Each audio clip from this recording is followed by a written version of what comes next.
riddle on the screen and a bop in the beat. Crystal's got a theory and she's bringing the heat. With a playlist rolling and a case to crack, she's digging through the weird and she ain't looking back. Crystal's crime and music. Hey, hey, hey.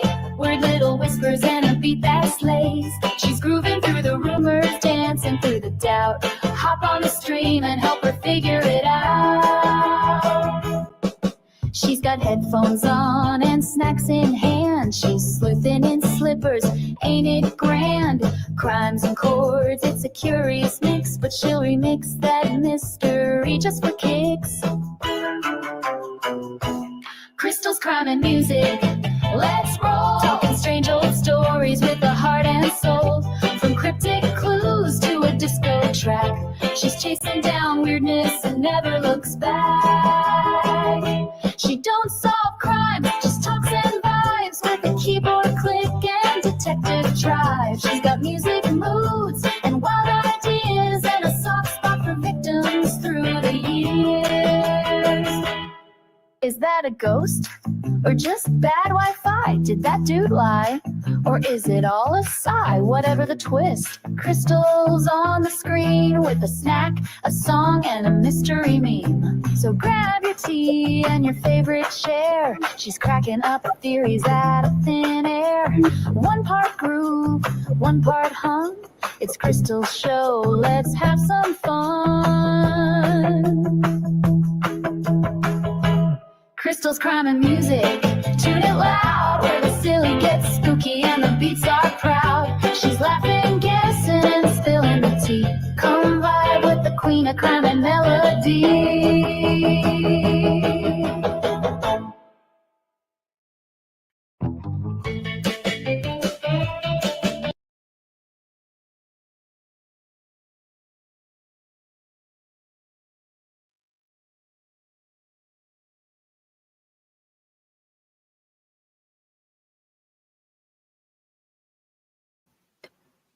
But I'm passing up. I'm that bee mama bear. How you doing tonight? Good to see you in here, girl. Good to see you in here. I'm trying to get to the bottom, you guys. I'm working to the bottom. I hope I didn't miss nobody. I tried to get as many as I could coming down the pipe. So much. Happy birthday, Karen. Absolutely. We got 2 birthday girls in here tonight. We got 2, not 1. Hey, A1.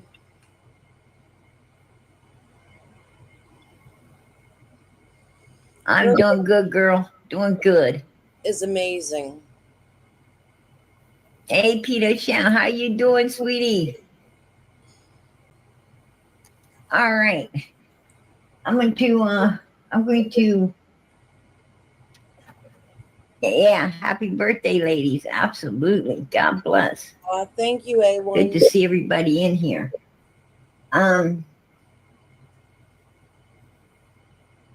This bitch just done lost her damn mind. Hold on 1 second, you guys.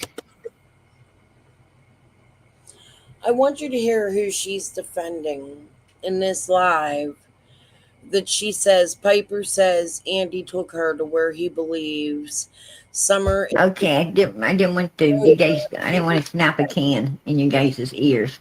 I know a lot of people wear those headphones, and man. Andy, if you're around, I'd like you to join. Piper, you're always welcome to grab a fucking link. You all know the drill. Let me put the link out there.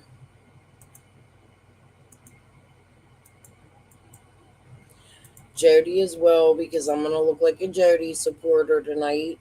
I listened to some of this the other day, and then I forgot about it. And then I just clicked on it. I still want to go over the Ryan Up Church stuff, some of it.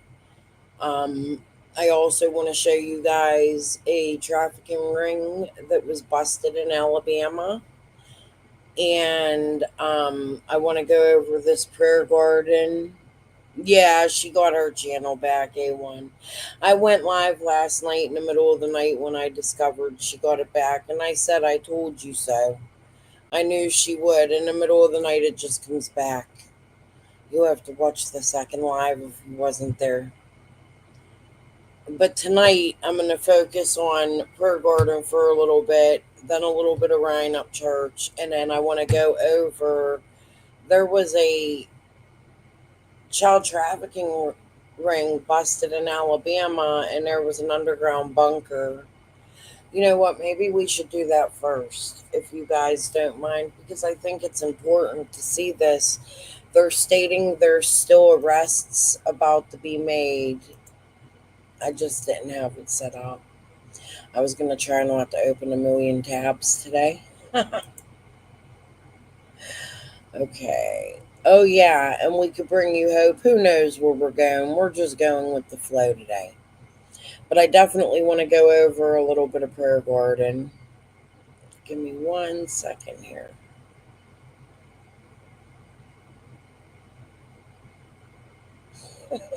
I watched Ziggy over today. Just to see her little fit was great. Again. Okay, here we go. God knows how long I'll stay on tonight. I'm going to try to stay on longer because I have so much I've been wanting to show you guys. I'm going to try. Okay. I think this is important that we all watch and go over. I'm just going to come down so that we could listen to it.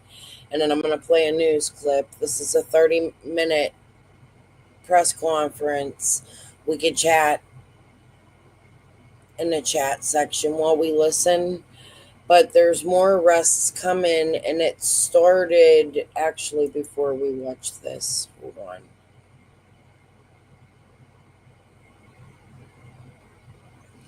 Today's not the first arrest.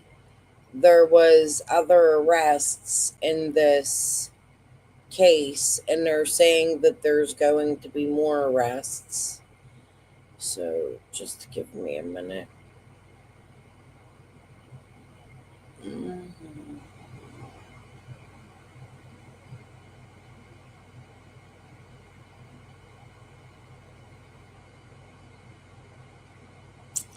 Okay, where did it go? Here it is. Was this the one a few days ago? Yes. So 2 days ago, this broke. And then today, more arrests happen, and they're still. Can I get out from my.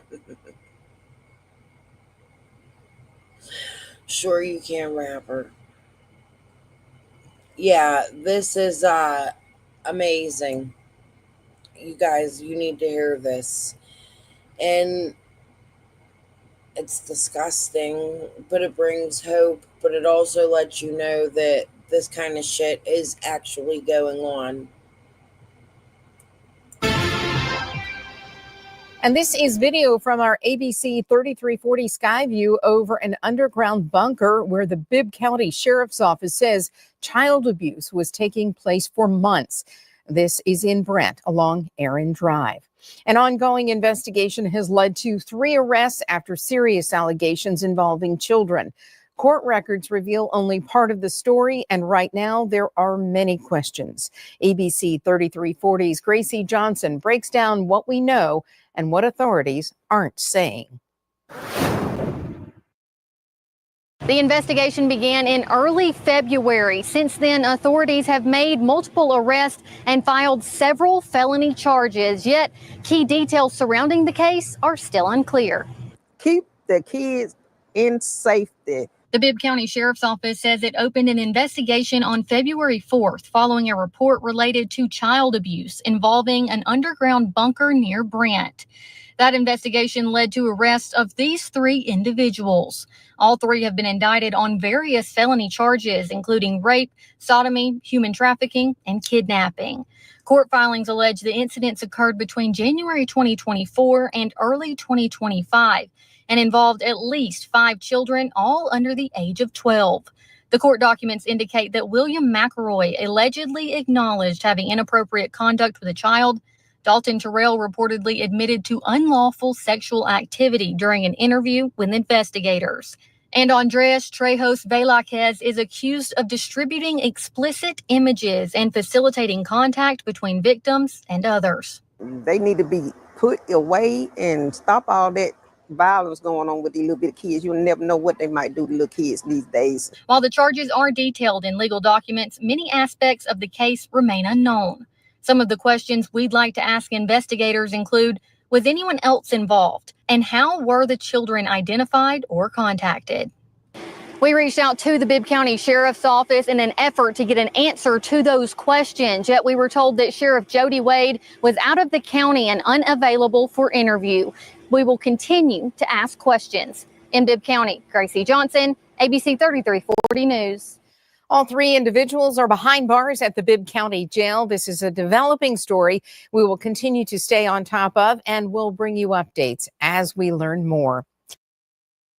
On as best you can, and we're going to see today and help us get some of this information out. Maybe it'll lead to more victims coming forward. Unfortunately, I'd first like to thank my team, my chief investigator Chris Poole, investigator Justin Hobbs. They worked tirelessly on this case.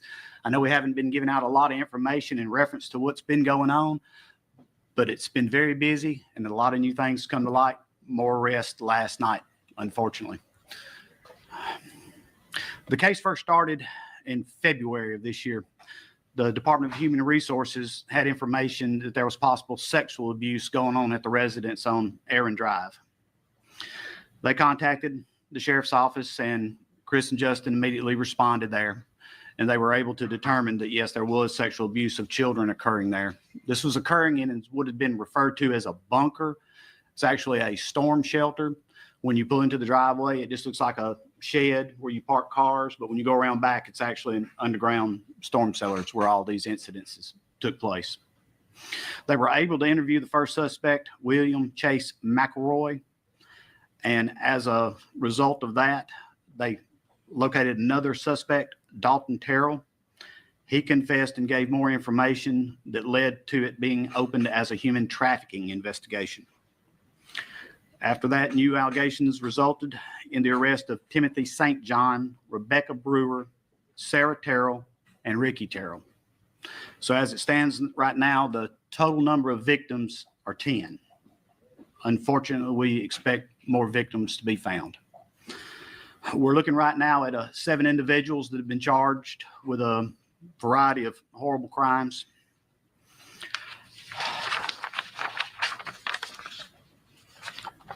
The first suspect is William Chase McElroy. The victim's ranged in age from 3 to 10 years old. His charges are 4 counts of rape first, 6 counts of sodomy first, 6 counts of human trafficking, 4 counts of kidnapping first. And we have mugshots available for you that we'll provide you after the conference. The second arrest is of Dalton Terrell. His charges are rape first, 5 counts, sodomy first, 7 counts, human trafficking, 6 counts, kidnapping first, 4 counts. The third arrest is Andres Velázquez Trejo. His charges are 6 counts of human trafficking. Those victims ranging in age from 3 to 15 years old. Next is Timothy Dale St. John Jr. His charges are 2 counts of rape first, 4 counts of sodomy first, 4 counts of human trafficking, 3 counts of kidnapping first, 1 count of bestiality, 1 count of aggravated cruelty to animals. In addition to the animals, the victims ranged in age from 3 to 10 years old. Next is Rebecca Brewer. Her charges are 8 counts of human trafficking, 8 counts of kidnapping first, 3 counts of sexual torture.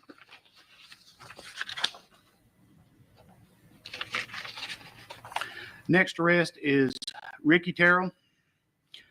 His charge right now is 1 count of rape first. We anticipate more charges on these other ones as they have just been arrested last night and have not been to grand jury yet.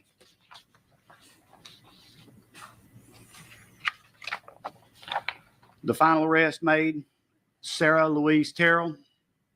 Her counts thus far, 1 count of sexual torture and 2 counts of sexual abuse of a child less than 12 years old. There's a lot of people to thank in this investigation.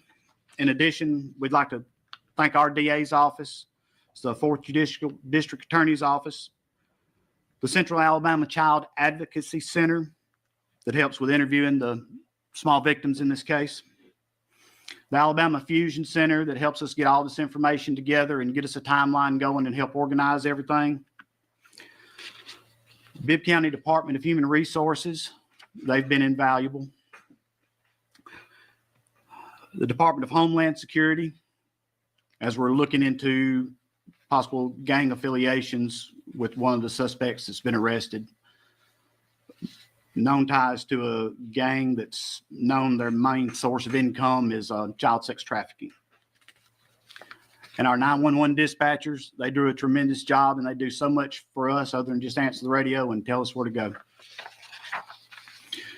Right now, the children, the victims that we have identified have been removed safely when this immediately was made aware, and they are in the Department of Human Resources in their custody, and they are safe and being cared for and speaking with counselors to help them get through this horrible thing that's happened to them. It's still an ongoing investigation, and we anticipate more arrests and unfortunately more victims. That's most of the information that I can share with you now, but I'd be glad to take a couple of questions if I could answer them. Yes, ma'am. How are all these people connected? I know there are some with the same last name, but I think some even with different last names, their in-laws and that kind of thing. Can you kind of lay that out for us? Correct. And for the privacy of the children, I'll just suffice it to say that yes, some of the victims, the offenders were their parents and different relatives and things like that, which you can draw from the last names being the same as the offenders and victims. So, yes.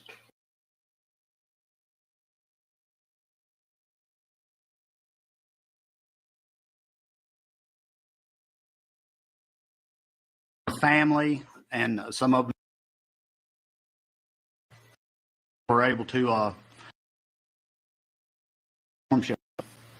right? Sure. Abuse going on there, and that's when they contacted us to open the investigation. Immediately victims removed and arrests began being made.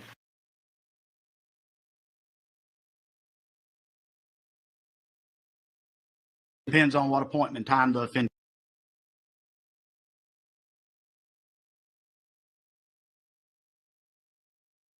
tied to a pole that was there, bound to a bed that was there, or in a chair that was there.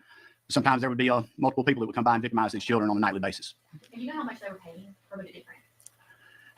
We've heard different numbers. I understand that sometimes they could make up to $1,000 a night. The DA says that there's maybe up to 12 more men involved. Is there any way to track down these men, or do you have any leads on it? And what about those who purchased the images from the last host photo? That is out till investigation started. So yeah, I was waiting until a time such as this when we had the known victims safe and the for sure known suspects in custody before we want to give out a lot of information on this case, but it is still ongoing. And like I said earlier, unfortunately, I'm afraid there's going to be more victims and many more suspects. And these guys are diligent and they're going to run down everybody they can. Besides the victims whose parents were involved that you mentioned, those who maybe didn't have parents involved, are there any knowledge of their, were they knowledgeable of this going on and any criminal charges be brought against them? That is something that will be part of the ongoing investigation. I do not think that anybody that was not involved in this directly was aware that it was going on. How many additional victims do you anticipate? If you had 10 already, how many additional do you anticipate? There's no telling. As I'm sure many of your investigators are parents, aunts, uncles, how has it been for you all on kind of peeling this back layer by layer and seeing all this? It seems like it's bad. It goes from worse to worse to worse to worse. Absolutely. It's horrible as a parent when you sit there and you look at your child. I mean, I have a 30-year-old, a 23-year-old, and a 9-month-old. And I just look at that little girl. I'm thinking, how could you? I mean, absolutely horrible. these men have children that they have to go home to when they can get off from a case like this and be with their children. And I'm sure they just hold them a little tighter. And I know that those children have to just thank God that they have good parents like these men. And were drugs involved in this? Yeah. Oh, yeah. You know what drugs those were to use to incapacitate the victims? No, ma'am. I think it may have been something, not necessarily a narcotic, more something like to make them a little bit more drowsy and a little bit more compliant for the ones that were physically able to somewhat try to fight back and protect themselves. But no, and I know that there was another investigation that was that had kind of crossed over a little bit involving drugs at that residence. And then we kind of had to say, all right, let's wait a minute on that. We've got more important things that we have to address right now. And you know who was getting the money that they would pay, who the money went to? Chris, is there anything I need to divulge? Justin? You've done to several different people. I would say, yes, look at what's public information on the charges, and kind of self-explanatory for what their crimes were and what they were charged with, is whether or not there was currency or any money involved. Yeah, correct. Because one of the charges that I read out earlier on Trejo, all his accounts were child sex trafficking. So you can draw what you want from He's that. not accused of doing anything to children himself except trafficking. Is that correct? Right now, that's all the charges that he's facing right now, which those are incredibly serious charges. But as of right now, as I say, it is an ongoing investigation, and I'm sure there's going to be a lot more that's going to come out, unfortunately. Without divulging too much, can you talk about how the bestiality charge of the fourth man arrested plays into this? I mean, was it part of this, or was it just kind of a charge that was tacked on in a separate incident? That was something that was discovered during the investigation of the children by witnesses, suspects that were cooperating and giving additional information. So that's how that information come forward. How were they able to over them? Unfortunately, animals like this, they do have their own network. They've got people that they can call. They've got ads they can take out, be it on any kind of social media platform or something like that. So it is somewhat of an underground thing, but it is well known. Not all the offenders were necessarily familiar with the people that they were purchasing the kids from. And the house where the bunker is, I know there's an elderly woman, I think one of the men's grandmother who lives there. Is there any reason to think any of the people who live near there were suspicious of what was happening, knew what was happening? Well, I think too, when we were talking about that, there was also an ongoing drug investigation that we had to put a little bit of a hold on until we could rescue these children. I think that when you've got that amount of traffic going in and out, it's not unusual, and especially when the area where it's located, you can pretty much get to the bunker without a lot of people seeing it. And then at night, it'd be easy to go in there undetected. So I think with a kind of a relatively heavy traffic area like that, it wouldn't be unusual to see a lot of vehicles and people going in and out of the house. But that's when it's good for people, if they do see activity that's suspicious like that, to please make us aware, because a lot of time when there's something going on like that, there's something bad going on behind it. You mentioned criminal, gang affiliations, and this is kind of described as a ring. Do you plan to bring charges under the new Alabama Criminal Enterprise Act? That's something we're still looking to, working with the district attorney's office. And, we have other agencies that are coming in here to assist us. So the main thing we did was get the charges that we could immediately to get these people in custody and get them off the street. I anticipate more charges coming. Sheriff, is there evidence, I think you spoke to it, that this is linked to a larger criminal conspiracy or organization? And are there other agencies, federal, involved in your investigation? Well, we've got Homeland Security investigations that's a little bit more information on the ties to the Sinaloa? Serrano. The Serrano gang. And like I say, I think their main source of income is child trafficking. Okay. So yeah, we are getting assistance from federal agencies to help us on that end, because wherever this guy come from, we don't know what he left in his trail. This may be out of your purview, but when this is over with, will you have any sort of jurisdiction to get rid of the bunker just for psychological purposes? That is something that I haven't even thought of at that point. I'm glad you brought that up. So we will see what can or should be done about that. If I had my way about it, we'd blow it up, but that's something that I can't really answer. Can you describe what the bunker was like? I know we've seen pictures of the outside by now, but can you describe what the inside was like and about how large it was?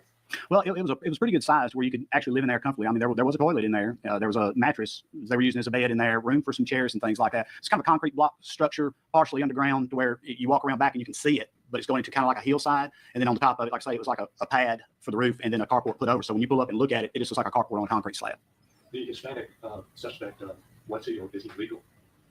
We're working with Homeland Security investigations to determine what kind of protective visa he had or anything like that. So I'm not really sure right now. That's something that they're running down and helping us to determine. Going back to the bunker, just to clarify, I read reports of it being a basement that was converted into a storm shelter, but you're saying there was a carport above it. Was there any type of residence around that, or was it truly just a bunker in the ground?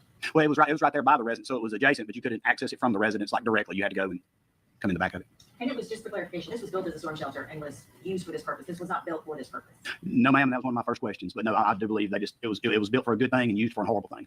Where are the mothers of these children? Could she be implicated as well? The ones that aren't in jail, we're still working on that, yeah. It sounds like, Sheriff, based on what you shared with us today, this may be just the beginning of something much larger that he sort of mentioned earlier. Do you anticipate that this is only the tip of the iceberg, so to speak? Yes, it is an ongoing investigation. I know it's been frustrating for a lot of people in the media that we haven't given out a lot of information or come forward with a lot of information, but the hours that's been put in and the urgency of getting these people before they fled, trying to turn them and not giving it a lot of attention so that they would scatter like rats. Now we're to the point where now we've got to uncover the possibility of more suspects and more victims, but we've got the ones that are confirmed in custody and charged right now. So, Is there any adults, we had heard earlier that the parent of one of the children had claimed that they were being trafficked as well? Is that possibility? Have you looked into that, or are we talking about only children? I believe that the oldest child was 15, if that's what you're referring No, to. I'm thinking about the mother of those children. The mother of her. Ask me that question again. I apologize. Any allegations or belief that any of these moms of the children might have been trafficked as well?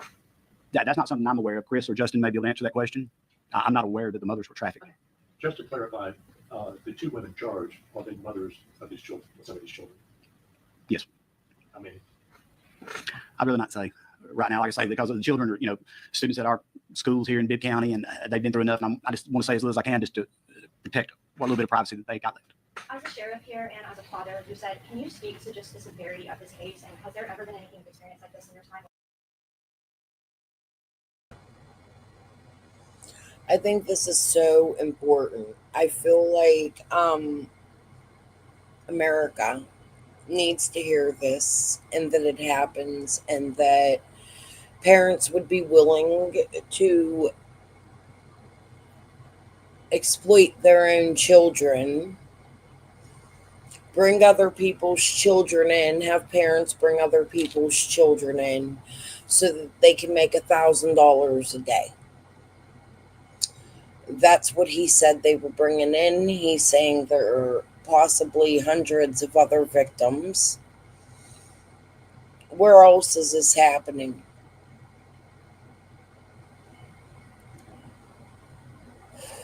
Whose channel was it on? Evil Abe. I got on there and I said, this was a couple months ago, that I think Summer might be involved in a ring. And he attacked the fuck out of me. Are you saying that Summer was involved in a ring? He kicked me off his panel. But if we don't talk about things like this, how do we expect to find these babies? And it's happening everywhere. I'm aware of a situation when I was a child younger than me was being exploited.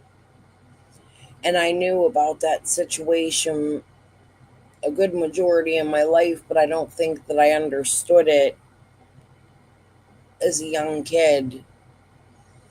And now that I'm older, I understand it much more. And how do we help instead of hurt?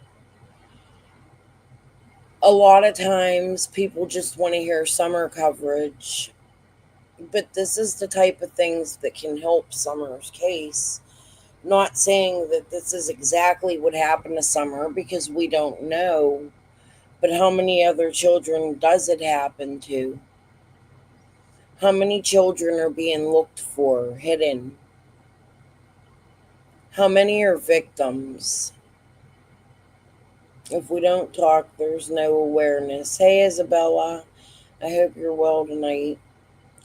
But I have this on 1.5. I want to just make sure we listen to all of it. And then there's one more news clip we'll watch, and then we'll move on to Summer coverage. We're going to listen to PG for a little bit, because I have some shit to say about a live I was listening to while trying to catch up with all the crazy.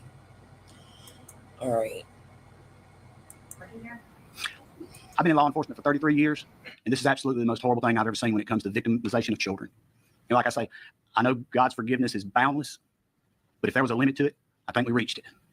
And I know there's a verse that comes to me, and it's in Matthew, I think it's 18:10. It says, don't offend one of these least of mine, for their angels behold the face of my Father at all times. And you believe that people were traveling here to Bibb County outside of Bibb County for the act that happened? A lot of the people that we have in custody right now are more local, but as investigation goes on, hopefully we'll be able to determine if there were people traveling from out of county, out of state, or wherever to come victimize these children. So it's not something I can answer right now, but it's something these guys are diligently working on. Do you have a message for, you said you're expecting possible victims to come forward too. Do you have any message for those victims or the families of the victims to encourage them to come forward? I would say no child deserves this. That's the most horrible thing you can do, the power and control of it, the stealing the innocence of a child, and the horrible victimizations they went through with these monsters. I would say it's like the old saying, if you see something, say something. If you do think or suspect that there are children being victimized, contact us or your local law enforcement and make them aware. If it's nothing to it, we'll be glad to say it's not. But for something to it, God help us to protect these children. Can you tell us about how long you think this enterprise, this was happening, from when to when? The best we can determine at this point is it probably started somewhere around in 2022. So you're talking about these children were victimized over and over and over through these years. Yeah, and with the age range of the children, from 3 to 10, some of them come in as they got old enough to be desirable to a pedophile, I guess. And then some of them, their victimization started out when they were younger, and then they reached the age of 10. And I know you said that most of these children, like the mothers, have been arrested also, but were any of these missing children anywhere that you know of? That's not anything that I'm aware of, that they were missing, reported missing, or had been abducted or anything like that. I think the kidnapping charges would come from moving a child from one place to another, although the person that was supposed to be their caretaker knew where they were going. But just for you to move that child for a felony purpose from one place to another, that would reach the level of kidnapping. Sheriff, Sarah Terrell, Dalton Terrell, and Ricky Terrell, are they related, and if so, how? Yeah, they're related. I'm not sure exactly how they're related. Brothers, sisters, aunts, I don't know. What about the children? You've been in your business, you said, a long time. What's in store for them? I know they've been taken away. They're in a safe place. But in terms of counseling, what is their immediate future going to look like? Well, and they've already been in contact with counselors, and they're getting the help they need, the medical help they need, the emotional and psychological help that we can best provide them. That for the younger kids, I'm hoping this is a blurry memory, because some of the statements of the children, they were unable to remember certain things, and then things would come to mind. And some of the older children, they'll carry this vividly for the rest of their lives. So all we can do is the best we can by them to help them get past this. You can't heal from this, but you can move on as best you can. And we're going to see, along with the Department of Human Resources, that these children get everything they can to have the best life that they can. You mentioned that these were kids that were in schools here and stuff, so they were leaving and going to school and having that sort of life also. Yes. Are there any, adults other than their parents or so-called caretakers that maybe fail these children, school officials, anything like that? And could they be criminally liable to this? Not that I'm aware of, because normally, and with our school system, if something's going on or something looks out of place, they call us immediately, because we have a very good working relationship with them, as we do DHR. It's a small county. They'll call my cell phone and say, hey, Jody, this little girl's missed 3 days of school and she's had some bruises when she come in, and we'll stick the dogs on them then. But we work very well with them. I'm not sure there was any indication. And, as in any case like this, sometimes the victims are reluctant to come forward. They're afraid they're going to get in trouble. Their victimizers have control over them. They are their caretakers, and they still, some care about their parents. But no report has come from a school official or anybody else about this. I do not think that there was anything at the school that would have led anybody there to think that there was anything wrong at home. They would certainly have contacted us immediately, I can promise you. What about you guys? Counseling made available to these gentlemen, or perhaps even you? If they had time, they would probably get some. They've been wide open. I guarantee you, they've seen these poor children more than they've seen their own. They were calling me last night after we met for a couple hours yesterday. They were calling me last night at midnight, giving me updates on what was going on and talking about their concerns. And we met at my house so we could just kind of sit and talk, and then give me some more updates on the case in preparation for this conference. And then of course we had a lot of personal talks. And it's hard to sit there and talk to your chief investigator while he's holding your 9-month-old about something horrible that happened to another little child that doesn't have as good as ours do. Can we hear from either one of them? If they're okay with it, are you okay with them just telling us how it's been for them through these months of investigation? That is absolutely up to Justin and Chris. Chris? Yeah, I'll request this. Could you step Yeah. over? Absolutely. Just give us your name again real quick in case anybody missed it before. I'm Christopher Poole. How long have you been with the sheriff's department? I started the sheriff's office in 2017. So just what's this been like for you? It's been heartbreaking. It's very sad. We don't want to see any children ever have to go through this. As Sheriff said, we all have children of our own. God puts us at the place that we need to be put at that time. And I think me and Justin, our agency, has been put there, and we're going to do everything we can. And my only message to fighting for y'all, we're going to help you find it. We're going to help you find it, and we're going to put everybody who has done any wrong to any child in this county away. Our sheriff is very supportive of that. When we notified him immediately of this. A1, I've spoken on this so many times. I think it's because our country's out of control and our epidemic still continues, where our young mothers and fathers are addicted. A lot of them will do anything to get the rugs, yes. My experience with family members, it transforms who them people once were, and they don't care, in my opinion. It seems like they forget who loves them, but at the same time, we also forget how to love them through it. We throw accusations and point fingers and accuse. I think that needs to be changed, but there needs to be a balance, because what do you do when one of your family members are stealing from you? And there needs to be, it definitely roots from somewhere or someone. Oh, yeah. It's always about the Benjamins, baby. That's exactly what it is. And whether that comes from the rugs or from the traffic, the human or the addiction, little Dev, yes, it's a beast, and it steals your soul. She said it better than anyone could, but this is going on, and what are we doing about it? We're opening clinics where addicts can go get clean rugs and needles, and we're contributing. We're giving them Narcan. Not that I'm not grateful for that or saying they don't deserve it, but it's free. Um, we're sending them the rehabs that are just about the money. They want the government money and they're not caring about their patients. They allow the patients to walk out instead of getting help. They're not keeping them long enough. The ones that are doing criminal acts, in my opinion, there needs to be a rehab jail built or placed aside till the epidemic's over, where we could jail these. I mean, it's just my opinion and ideas I've come up with, but where we could jail the addicts until they're sober completely and they have to go through programs. There's so many different ways, in my opinions, we can deal with. My cat's trying to get in. I might have to get up a minute. There's so many ways, in my opinion, we could deal with addicts so that shit like this doesn't happen, because what it does is it leads to greed. That's just my opinion. Yeah. Turns people into zombies. You know what gets me is when the epidemic really first started, I used to laugh. Like, oh my God, only in Pittsburgh. You know what I mean? Now I see it, and now that I have family members that suffer so many things and that have also done so many bad things, like harm their own children for some drugs.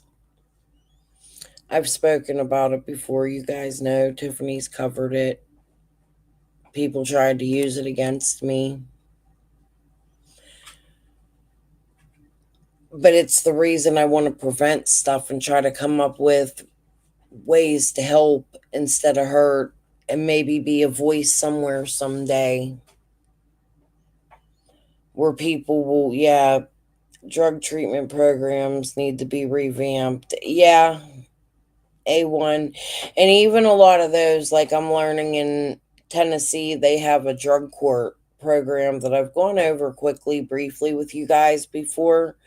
And I think the program could work, and it has worked. However, I think it needs a lot of tweaking, and I don't think it's a bad idea. It came from Crystal. You need to write a book or do a crystal ball podcast.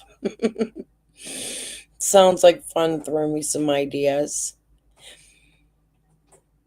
I just think that there's a lot of other ways we could deal with things so that we could prevent trafficking and gangs and rugs and all the other stuff that goes on. We can settle it ourselves if people just cared, had empathy, sympathy, compassion. People were more about attacking one another and being better than one another, that they're not looking at the broader picture here, that there is absolutely babies and women and even men being hurt.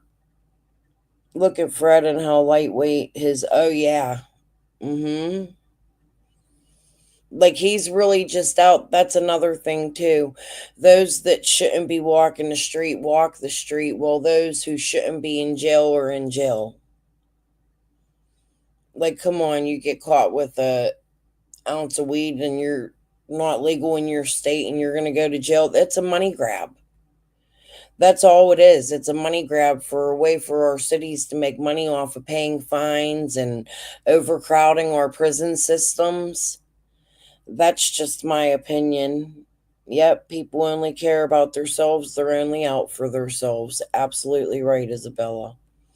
But all right, let me put this on so we can finish this. I'm going to go let my cat in the room so she'll quit clawing at my door and grab a cigarette. Look at that side case guy that passed. Oh, yeah. What's his face? I know who you're talking about. Or I can't. Blah blah blah. Jeffrey, whatever. Epstein. Is that what you're talking about? Okay. He immediately told us, go and handle it. Go handle it. You investigate it to the fullest. And that's what we intend on doing. How do you leave this at the door when you go home and not take it home to your own kids and your wife? You got to keep the faith. Faith is a strong thing that you got to keep through this. Chris, at what point during the investigation did you and your partner, perhaps even the sheriff, realize this is going to be a lot bigger than what we thought? Was it day one back in February? At what point did you realize this was huge?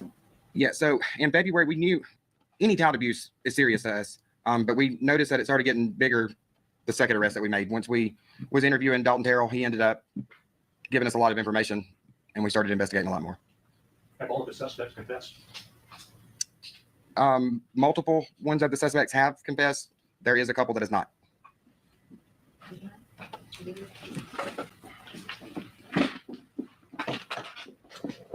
I appreciate that. Just say your name for us real quick. My name is Justin Hobbs. Okay, and how long have you been with the sheriff's? I've been with the sheriff's office about a year now. Just tell us what this is like. Hard to put into words, honestly. That's hard to put into words. It's hard to describe.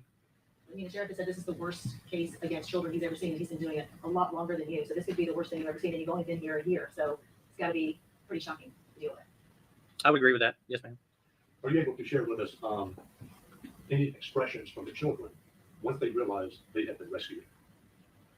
I would prefer not to, just to protect the innocence of the children and their well-being. How do you not take this home? I mean, how do you leave it at work when work seems to last a long time anyway? I would say 6 years in the Army taught me very well to leave it at the house and try not to take it home. As somebody that lives in this community, and as you said, you've only been doing this for a year now, what kind of sentiment do you have to say to people outside this county to let them know that this isn't everybody here? You know, this is such a dark and twisted thing, but it's not all of the county, correct? That's correct. This is a beautiful county. It's filled with a lot of natural beauties. We have things here that you won't find anywhere else in Alabama. You have the Cahaba lily, which is the shoal lily that you see on the Cahaba. I've met people from Indiana, Wisconsin, Maine that have come here for college trips to see those things and the beauty that's here. And the people here are great. So, Justin, are you able to address whether y'all would have to make special arrangements for the suspect to put in solitary confinement and or any of the suspects on suicide watch? I don't think that's something I'll be able to answer. Not at this time. I wouldn't know that information. Are you able to clarify if Dalton Terrell is related to which Terrell and Sarah Terrell? I think refer to how the sheriff answered the question is probably best. Thank you. Thank y'all. Anything you want to finish with, Sheriff, or do you feel like you got everything in there you needed to? I think that about covers it unless y'all have any other questions. I mean, the guys have done a great job. I'm very proud of them. They're doing awesome. He's got many years in law enforcement. He's just been with us for a year right now. So they're very good. They're very capable. And unfortunately, the only credit I can take in this case is hiring the right men to do the job. They've done great. Based on what you know, you don't have to speak in mic, but based on what you know at this point, do you anticipate another round of arrests before Friday, like another multiple arrests? Is it going to sort of trickle down, if you will, at this point? I think we've gotten to a point where we got the known, absolutely 100% known suspects in custody, and now it goes into a little bit more lengthy, in-depth trying to discover if there are other offenders. I know they've got leads on some people, and I would encourage them to come forward before we come find you. Okay. Kids ages from 3 to 10, so far about 15, right? Mm-hmm. 15 kids, is that what you're saying? 15 children? No, age range. Oh, The 10 children. yes, the total number of children is 10 years. Gotcha. And the age range is 3 to, what's the max there? A lot of them are 3 to 10, and then we've got a 15-year-old, and of course, when you reach that age, you've been abused for some time up until that point. So we're just kind of giving them a age range of the known victims at their age now. Okay. But the total is 10. 10 children. Right now. Yeah. Are all 10 of those children females, or are they males and females? Males and females. That was a good question. I forgot to address that. Hello, everyone. Thank you for being with us today. It is truly my honor to have with us today our Attorney General, James on as best you can, and we're going to see, along with the Department of Human Resources, that these children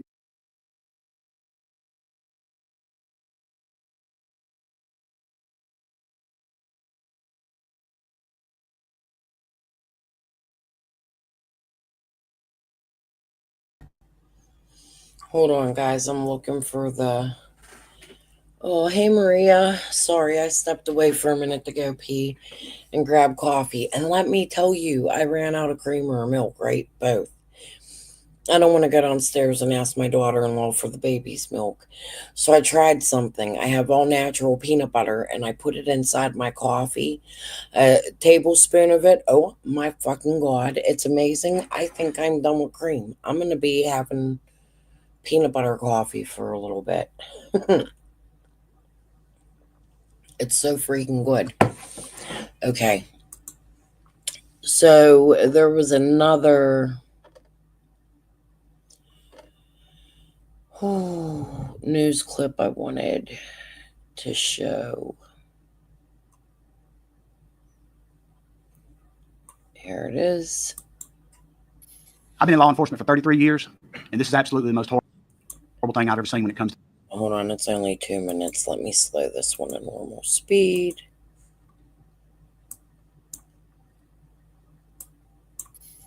I've been in law enforcement for 33 years, and this is absolutely the most horrible thing I've ever seen when it comes to victimization of children.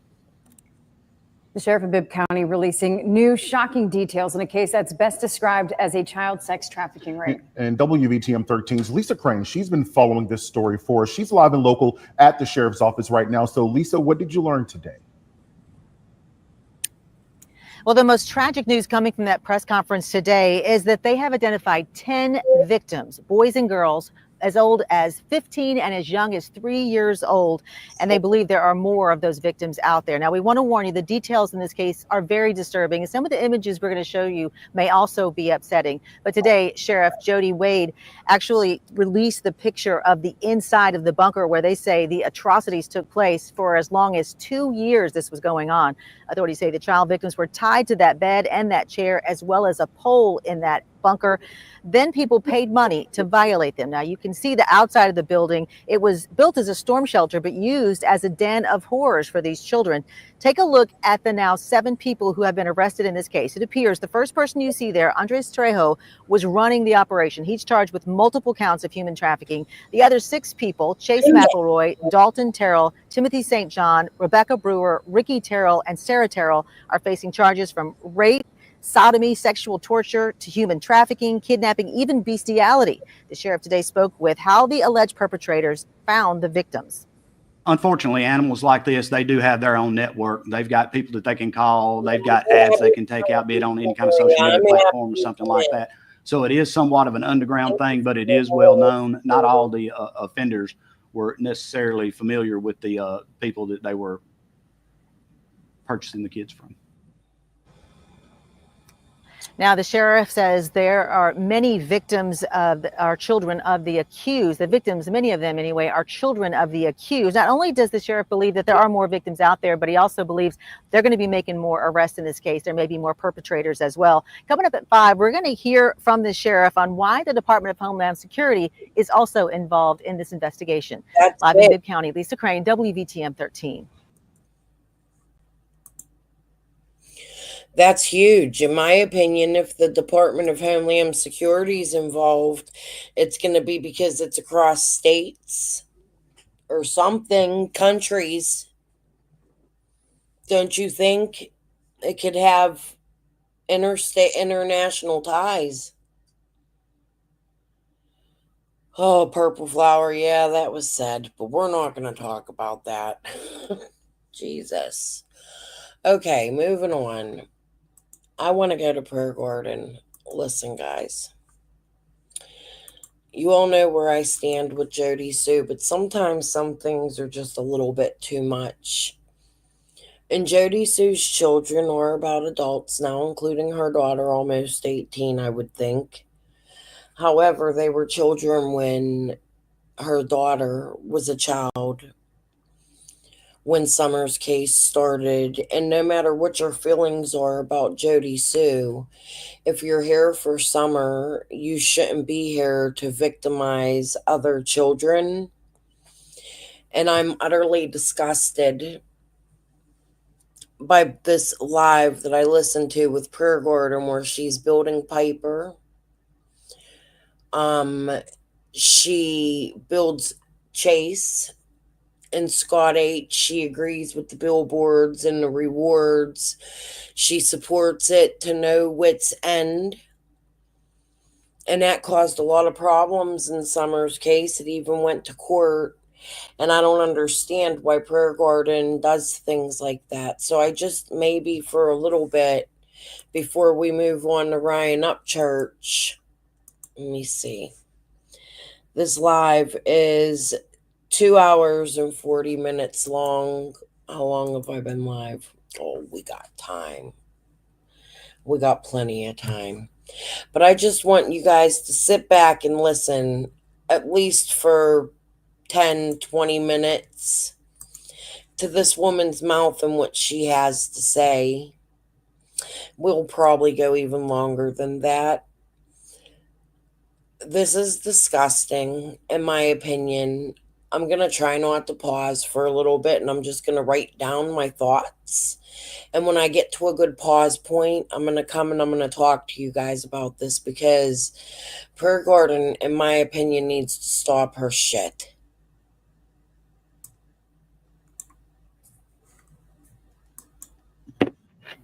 But I'll click my lighter. All right. I'll click my lighter. Hey, Charlie, how you doing, sweetie? Anyway, Carmen, how you doing? Good to see you.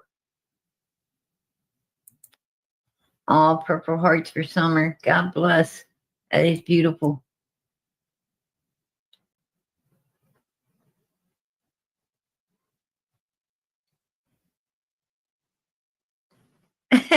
She said headphones. Yeah, absolutely. All right. I wanted to come in because Andy Bernard, he's got a lot of explaining to do, right? Andy Bernard's got a lot of explaining to do. You know, what I ain't understanding is, you know, he tells us about how he had this, he woke up, right? He woke up, first it's supposed to be a dream. And then he says it wasn't a dream, that, you know, he got pulled out of his sleep by the funeral music across the road, and, you know, and somebody over there being buried, and all of this stuff.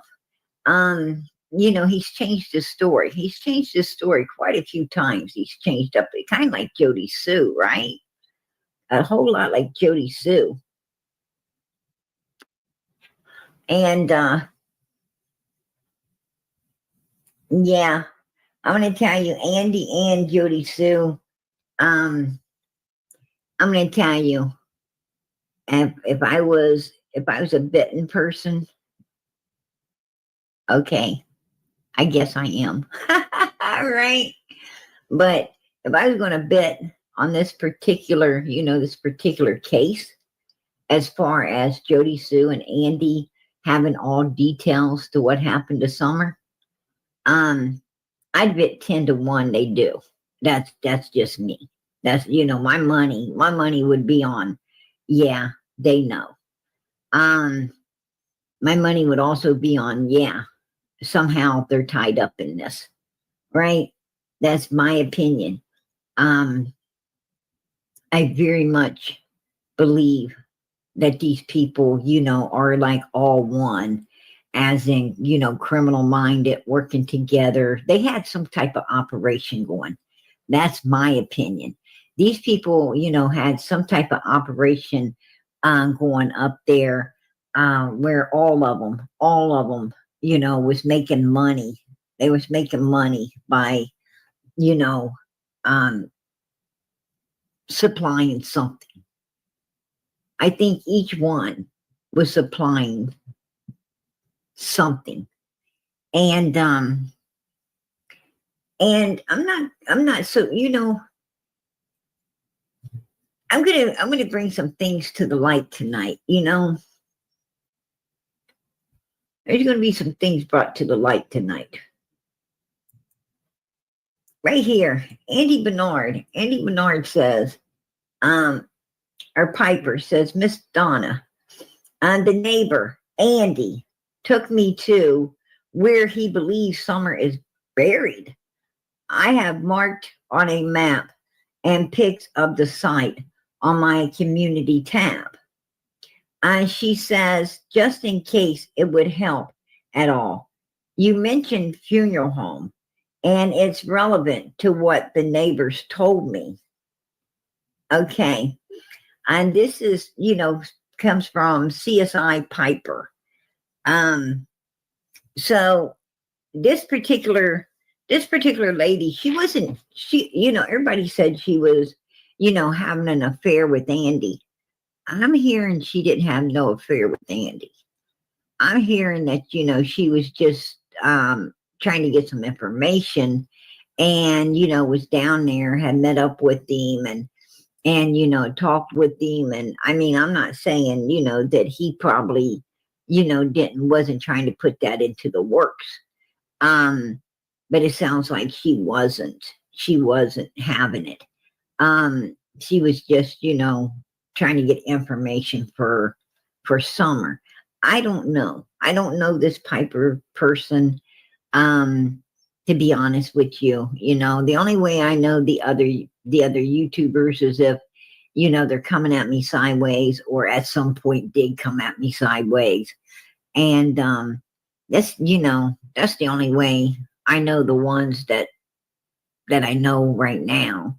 And then a few that I really liked, like Molly Golightly. She didn't ever come at me at all or anything like that. She's a really nice lady. And I didn't ever hear really say nothing bad about me. So and Bullhorn Betty.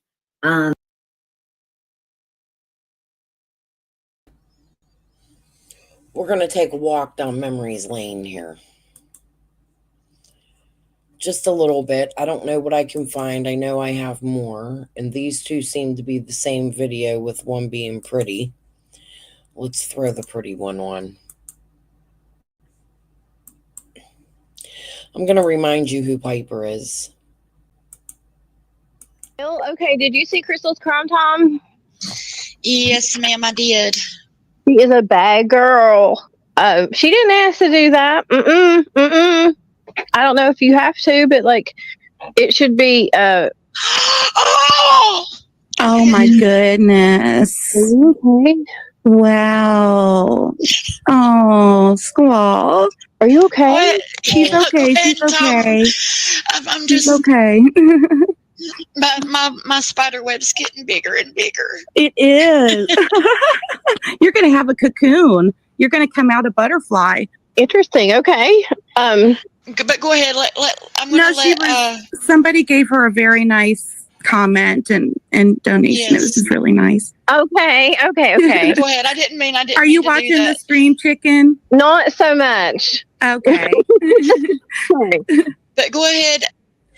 What's really funny is I got to remember what it was I was listening to. That's Squall, Piper, and Chicken on a Stick. Chicken on a Stick is the one that sued me in the first place, but I caught Piper today under a different name on a channel at the beginning of Summer's case.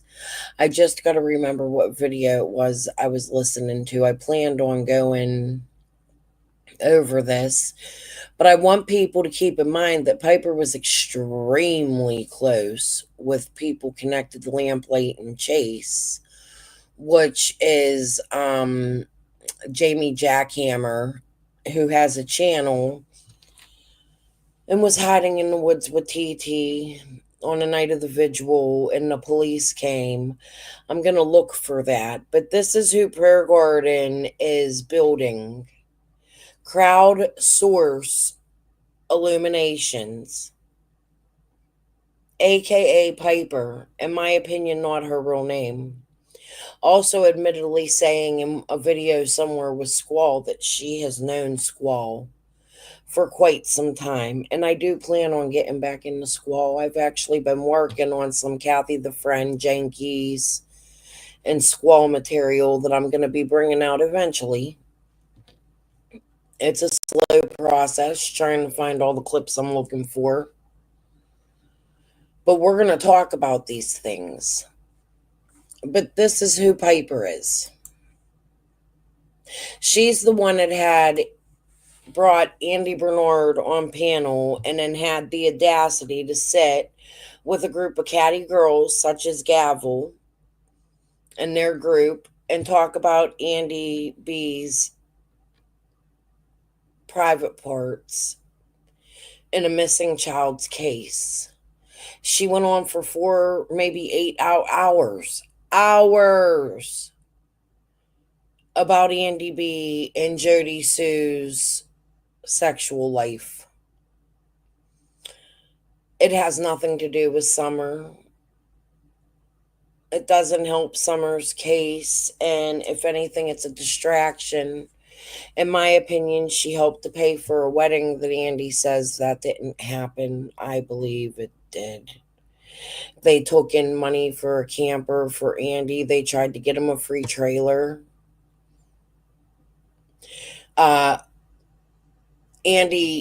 Piper parked in Andy's driveway and slept in it for days. I have a lot of questions about Piper. Fucking hyena. Fuck you. Anyways, you know what? We'll skip this. I just wanted to, the trailer grift, yes.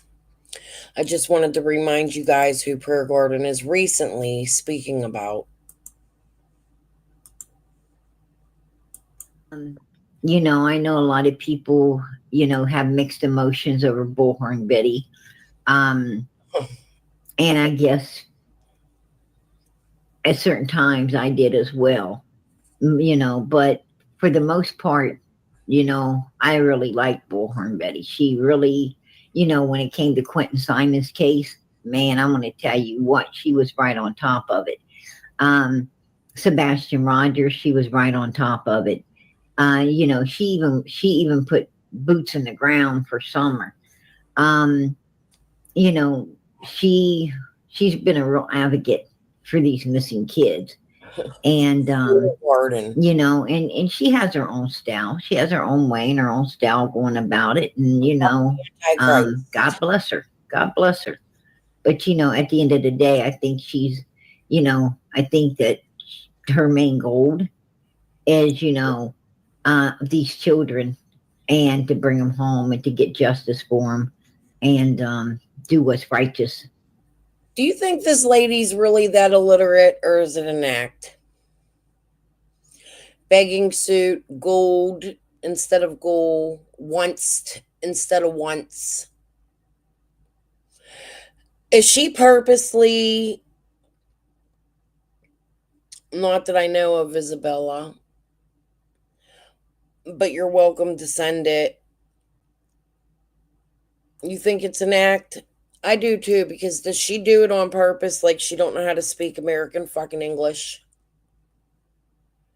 Is it a way to get people to like talk about her? Talk correctly, Prayer Garden. Quit talking like you never learned how to fucking talk, or go to speech classes. Do fucking something. You're personally mispurpose. What's the word I'm looking for? You're purposely mispronouncing words, in my opinion, and I think you know that they are being mispronounced, and I think you do it to throw us off. In the sight of God for the missing children. I haven't ever seen Bullhorn Betty cuddling those suspects ever. You know, so I did like her. And as far as I know, she didn't ever come at me in any way, form, or how. Wonder why. And I like, you know, JLR. I love that guy. I absolutely love that guy. He is hilarious. Some of the things he does is absolutely hilarious. And I like Dolly. I like Dolly as well. Wow. You know, I ain't got nothing, you know, I ain't got nothing against Dolly or, you know, the girl he's dating. The girl he's dating seems to be a really nice person as well. So, you know, and Justin, you guys know I love him. I adore that. I adore these people together, Prayer Garden? What's the point? You're showing so, you know, but I don't know this Piper person. I can't say I do. So I don't know, the truth about whether, I'm calling her bluff because she knows Squall. She was on the phone with Candace and Dawn while Squall was up at the house. She was constantly on the phone with them. Cher knows Squall. Prayer Garden knows Squall. Jody knows who Squall is. They've all seen Squall's face. They've all admitted to video calls with Squall.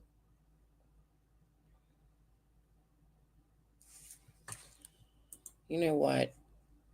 We're just going to show it ain't done. But I'm going to show you some things that... Where'd I put it?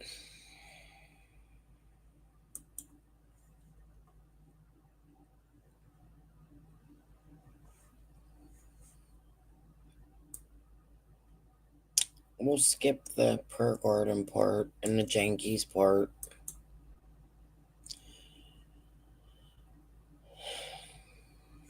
Let me make sure it's right. I might have been working on more than one video.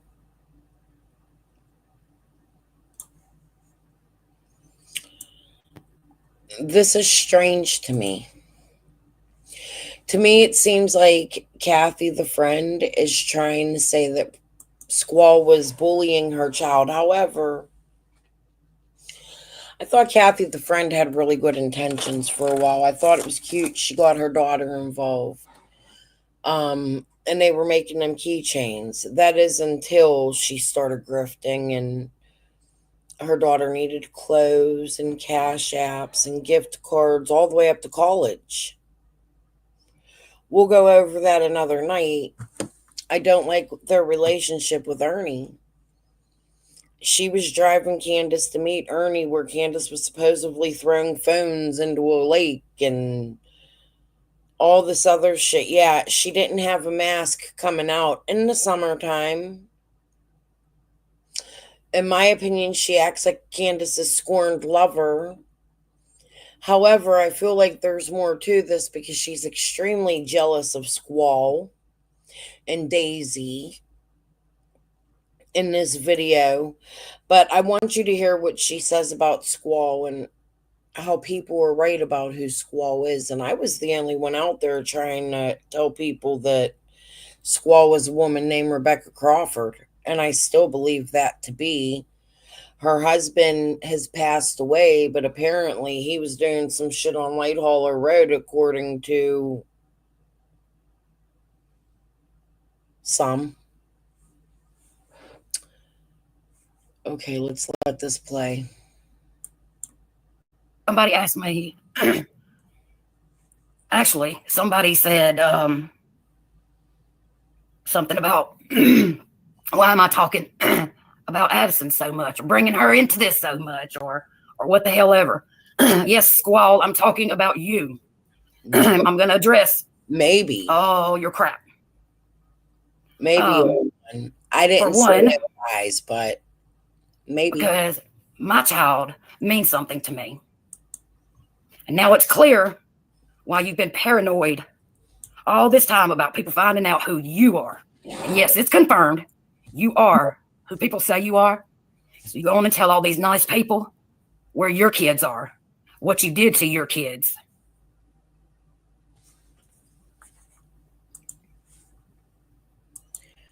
I've never been able to find out what Squall did to her kids. However, if this Squall is the person I think it is, there is and according to TT, it could be, but there is a son to Squall who unalived or tried to unalive a child.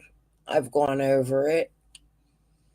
He's a junior. One's name is Robert Jean. The other is Jean Robert Crawford. There is a woman connected to them, according to TT, that was married to the DOS guy that apparently worked with Dawn. All had ties to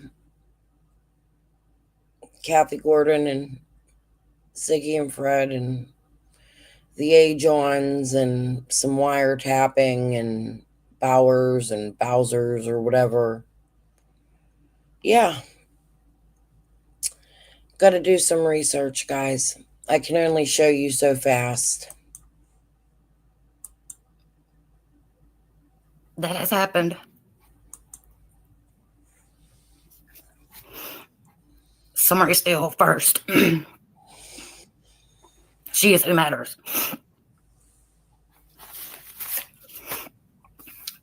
So Squall wondering why I put my child first. I don't guess you would know anything about that or could understand anything about that considering what you did to your children.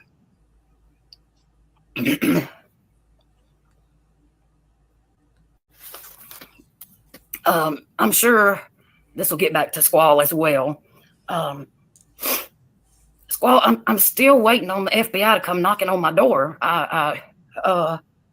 It's been a week now since you threatened me with the FBI. Squall did that often. She did it to me. Kathy's going to go on to say how Squall acts paranoid, and that's the extreme truth. And one day again, we'll get there and I'll show you how she told me people were at her door and unalived her dog and did all this crazy shit. She does sound scorned. A1, I don't think she's completely innocent, and I think there was more of a friendship. I'm not sure what all of this is about and why Kathy would come out and do this. She seemed very, very, very angry. Candace went back to Dawn. However, Dawn and Candace are married and are missing a child. And I get it. You wanted to put Candace through rehab and wanted her to do good. However, the whole live, all she did was Addison this, Addison that. You promised to be Addison's mom. Yeah, but Miss Kathy, with all due respect, she has to be Wyatt, Waylon, Josie, and Summer's mother first. And you were acting like you wanted her to be your child's mother, and it's just a little off to me. Yeah, she was hiding Candace and her stuff. I agree. I don't know if she was hiding because Candace went to court and tried to take Dawn B to court. So that they knew where Candace was. However, she did strange shit with Candace and for Candace when it concerned Ernie. As far as I'm concerned, or maybe another Kathy. I'm still waiting. So you might want to call him back and try again. Something didn't go her way, or something was said that she didn't like. And so she called FBI on me. And, well, so she said, it would not surprise me if she has been calling the FBI and just reporting all kind of petty, immature, ridiculous mess because it bothered her or offended her, but had nothing to do with Summer or Summer's case. So you are likely part of the reason their time has been wasted. Shame on you.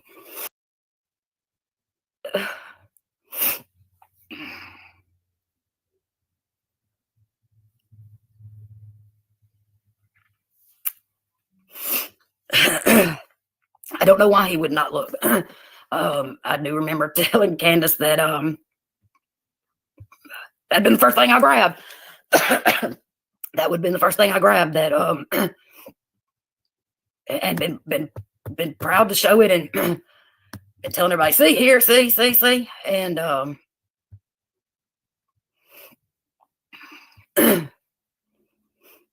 but they have different ways that I don't know. Shit.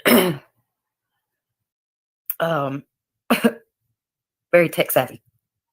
So tell her I apologize and I will fix it. Why is Squall giving you hate? Well, Squall, I don't know. I think Squall is pissed off now because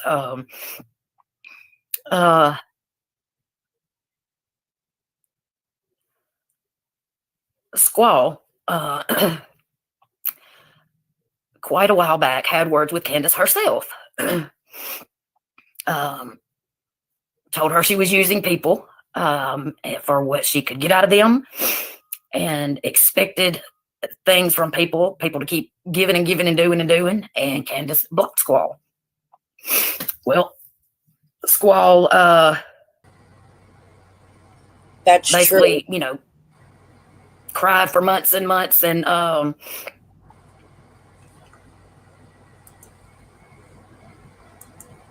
it happened around the time they asked Jody Sue to change her story, and Jody said Squall was up there. And then there were people coming into the home, and Per Gordon talks about that. She says it was somebody, but it was a woman named Pamela. Oh, she said it was Cam set up. It was a woman named Pamela Sanchez who was running around with Dawn's phone, putting all his passwords in, buying him drywall for his house. I had an argument with her, many arguments with her on Facebook.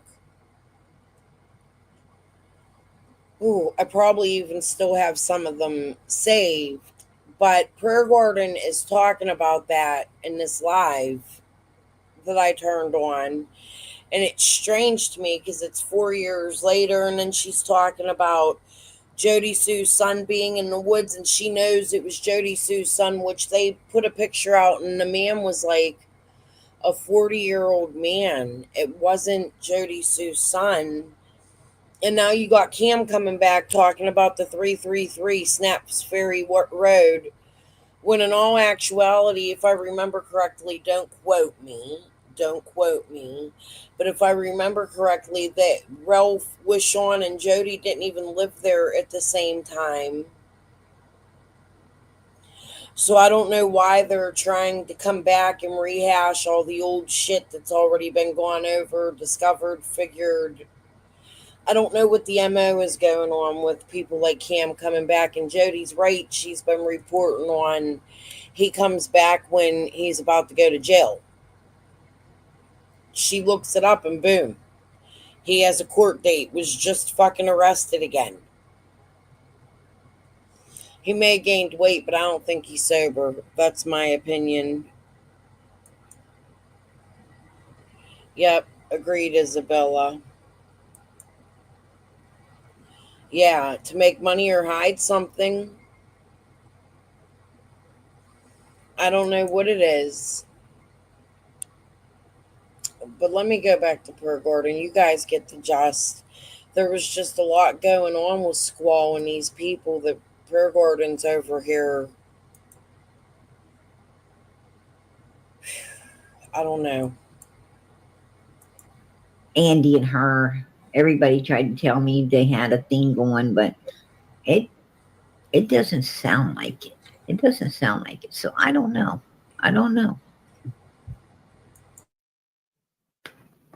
Hey, absolutely.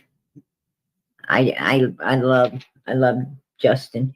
Matter of fact, he was covering up Summer's case tonight. I got to stop in, just for a second. I'm very busy, but I got to stop in for a second, and I was rooting him on. I was cheering him. I heard him talking about, Don and Candace and what they truly are. And I'm like, oh yeah, absolutely. Praise the Lord. Hallelujah. Amen. You tell him, brother, you tell him. And he was right on the money with that. Absolutely. What little bit I got to hear, it was like, yes, definitely. But this particular lady says that, Andy takes her to a graveyard. Now, we got Andy saying, he had a dream of a graveyard. He's supposed to have a dream of seeing Summer's unlived body. First he said that Jody Sue was just, out of her, was cray-cray and, in his opinion, and that she just wanted to cause him a lot of problems, and she was telling lies and saying stuff, and that wasn't no truth to it. And because I went and got on him, remember? I went and got on him and called him out. And he was saying all this stuff. And then he comes back and says it's a dream, like Don Wells, right? That's so Raven moments and dream. Okay, so Andy and I have spoken about that many times. I've gone over Jody Sue's content about the daughter walking to the cabin. She was not in the cabin. She was walking to the cabin while Andy was yelling at Boog. Andy also admitted to not wanting EquiSearch on his property. But Fred says in an interview with Ziggy at the beginning that the reason they didn't want Dobbs there and all of that was because that his weed plants were on the line, on the border of Dobbs' property and his property. But then Andy will say that no, they were down at Fields Road.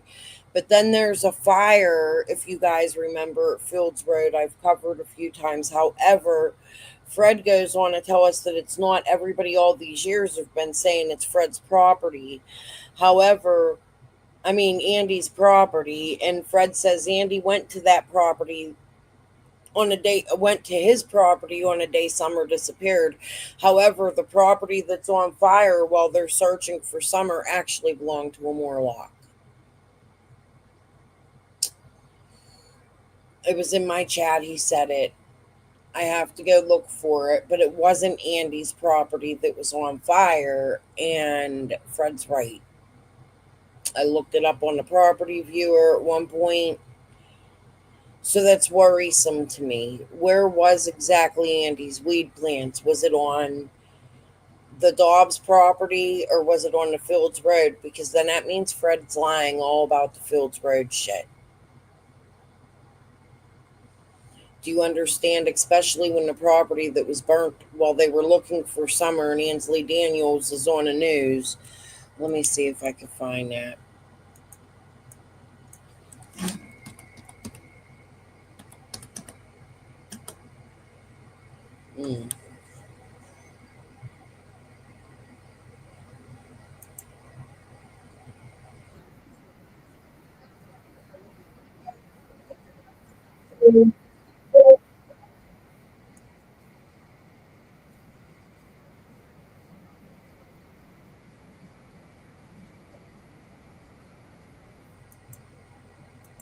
Hold on, guys.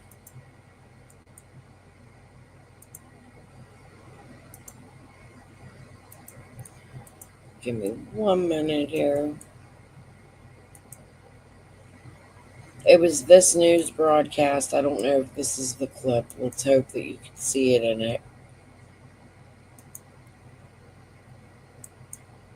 People asking how they can help. Again, because of that steep terrain, because of how wooded and I guess hazardous this area is. Sorry, I had a bug on my shoulder there. I was trying to get rid of that. As you can see behind me, this is what they're going through again, and it's hot out here. So it's taking a lot longer for crews to get through this. These are trained professionals. So imagine someone that isn't trained. They say they just don't want another person to get hurt or to go missing. So I know a lot of people want to help. I know a lot of people, we want to do anything they can to find this little girl. However, search crews are asking that you do bring donations. Hawkins County. That ain't it. Hold on.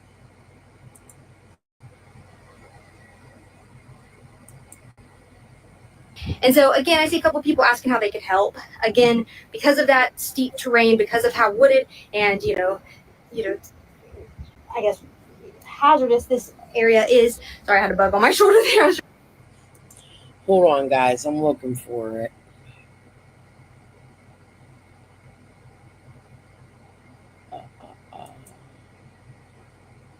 And so real quick, one last recap. By last night, wrap-up time around 8 p.m., we were told that they had hoped to reach about 1,000 acres of coverage. We're hoping to have an update on that tonight to see how much they've covered. Yeah. I can say, though, I've been reporting on this since Wednesday, and this is the first time we've been able to see crews in the public eye, so I can confirm that crews have, it appears, expanded their search. The other day, when I was out here, I saw helicopters on Tuesday, saw another one on Wednesday, and saw one on Thursday, and the one on Thursday did expand a little bit further out than the one on Tuesday. So again, search efforts are expanding. Clearly, they went from 19 agencies to 41. I also talked with several officers here. I know that a lot of people are asking what they can do. First off, because of this tough and hazardous terrain and how difficult the communication issues are, crews are asking that you not assist in the search. They say that they don't want someone who's not trained to come out here. They don't want someone else getting hurt and possibly having another missing person situation. But what you can do is they are asking for some donations. Today, the latest thing the Hawkins County Rescue Squad asked for was body armor, sports drinks. I can attest to the fact that it is extremely warm out here. My phone is telling me that it's about 80 degrees. I'm sure it feels a lot hotter, especially when you're deep in the forest and the thick woods and the wooded areas. It probably feels a little bit more humid. So these crews are getting tired quicker than normal. These crews are, having to rehab a little bit longer than anticipated. So again, they're asking for things that will help replenish them. There is a link. We talked about it this morning. If you were able to join us on WJHL this morning, we do have a link about what they're looking for, where you can donate that. So today, first off, again, if you have any information, the cruisers just telling me that they are just so thankful for the outpouring of support. That's not it. I'm going to find this damn clip. And so real quick, one last recap for you guys before I let this Facebook Live go. We're going to be trying to update you guys throughout the day.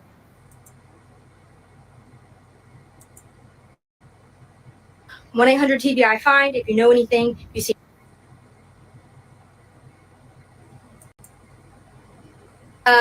See a question about a reward. I've not seen a reward yet. Someone asking why the mom has not done the interview. We've reached out to the mom. We've been mostly in communication with the dad. We've still been working on that interview, asking her to speak with us, asking her thoughts and things of that nature. So if and when that does happen, we will be sure to post that as soon as it does happen, if it does happen.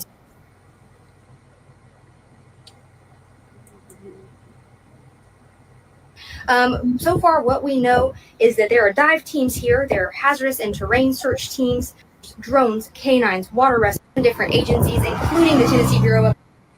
Why is it when you're looking for something, you can't find it?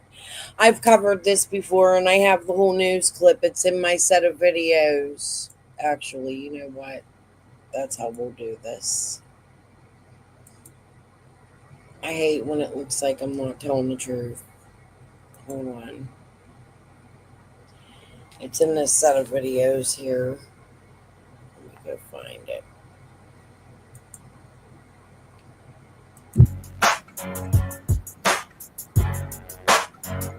Here we go. It's a 3-minute video. We'll just watch this. It's one of my videos.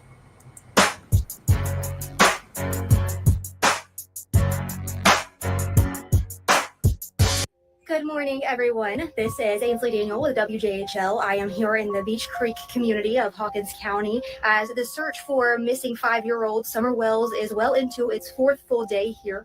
There was an Amber Alert issued for her earlier this week. We'll get into those details for those of you that might not be fully aware of the case if you're just now hopping in. But first, I want to say thank you to those that are joining us. I'm going to give it just a few minutes to let a couple of people join us. Now, again, there is really no big update right now. I'm just out here in Hawkins County. I'm here at the Watch Incident Command Center where all of the law enforcement and search crews are kind of gathering up here at Mount Carmel Free Will Baptist Church. I'm going to flip this around though because I do want to tell you guys about something I just saw. So I did just see a search crew go through this field here. I'm about 1.8 miles from Summer's home on Ben Hill Road. Again, there's a search crew that just walked through here due to the tough terrain and things of that nature that we've been talking about all week, that law enforcement and these search crews have been talking about all week. We haven't been able to physically see search crews. They've been up in the woods. They've been in these places where media has not been able to get to it. So today has been the first day that we've actually been able, to kind of see the search expanded into the visible public eye. Now, the road where she went missing, Ben Hill Road, which is where she lives, is blocked off right now. Law enforcement say that it's too small for more than one vehicle to be down right now. They're stopped at both sides of it, so there's really no way for us to get into that road. And they're telling us that it's very small, so that way, media can't be in there as well as, the search crews and things of that nature. here. But earlier, as I was driving from the media post, which is about 3 miles from here, to Mount Carmel Free Will Baptist Church, I did see several crews coming in and out. I saw several trailers and buses full of people getting ready to search. They're kind of, it was kind of in that early stage this morning around 9:30 or 10 as people were getting out to continue searching. I'm going to flip this around though so you guys can see the search command center here as well. Give me 1 second and put that around there. Small, so that way, media can't be through this field here. I'm about 1.8 miles from Summer's home on Ben Hill Road. Again, there's a search crew that just walked through here due to the tough terrain and things of that nature that we've been talking about all week, that law enforcement and these search crews have been talking about all week. We haven't been able to physically see search crews. They've been up in the woods. They've been in these places where media has not been able to get to it. So today has been the first day that we've actually been able, to kind of see the search expanded into the visible public eye. Now, the road where she went missing, Ben Hill Road, which is where she lives, is blocked off right now. Law enforcement say that it's too small for more than.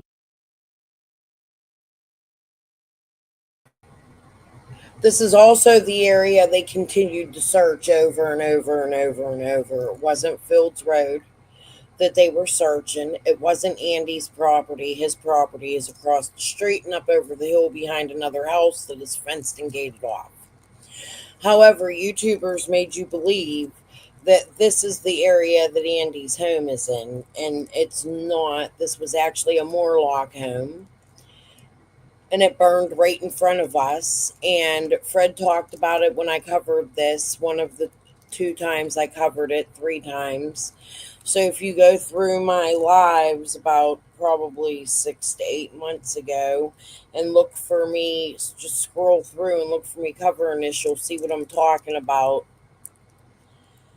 Where Fred states this is a Moorlock property, not Fields Road and not Jody, Sue, and Andy's property.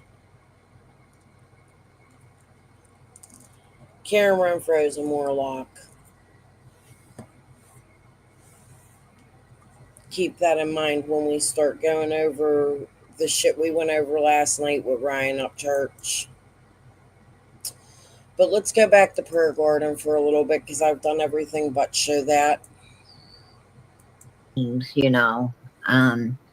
And so forth. I think they find it like an inside joke. They find it funny or something. And I'm going to tell you, when it comes to a missing little girl's case, an innocent 5-year-old child, that there's nothing funny about it. Nothing funny at all. A matter of fact, it just goes to show you how sinister and really evil they are when they can do this in a 5-year-old innocent missing little girl's case. When they have, no remorse, no mercy, no kindness, no love, no anything for this little child. You got to be a special kind of evil, not to want to help a missing little child. And you've got to be a different type of, real evil if you have a hand in a child going missing like that. If you had a hand in anything to hurt a child, you're a super special kind of evil. So she says that, and then she goes on to talk about Jody Sue's underage child. And it sounds like these people, are, in my opinion, they, it definitely sounds like they're that super special kind of evil. Because I don't find anything funny, about saying, I had a dream, we know where that came from. And, I had a vision. We know where that came from too.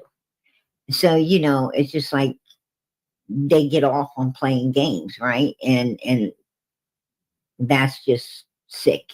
It's sick, to be honest.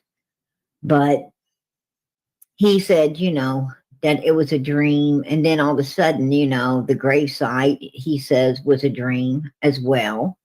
And then he's like, no, comes back and he says, no, I was woken out of my sleep by funeral music, and they're having a burial across the road. And, and that's, when I started to, believe that that's where Summer was, and so forth and so on. So, you can't trust or believe them at all. to be honest with you. When it comes to, you know, how they know. But, you know, I do believe they know. And I think that, you know, Jody Sue, you know,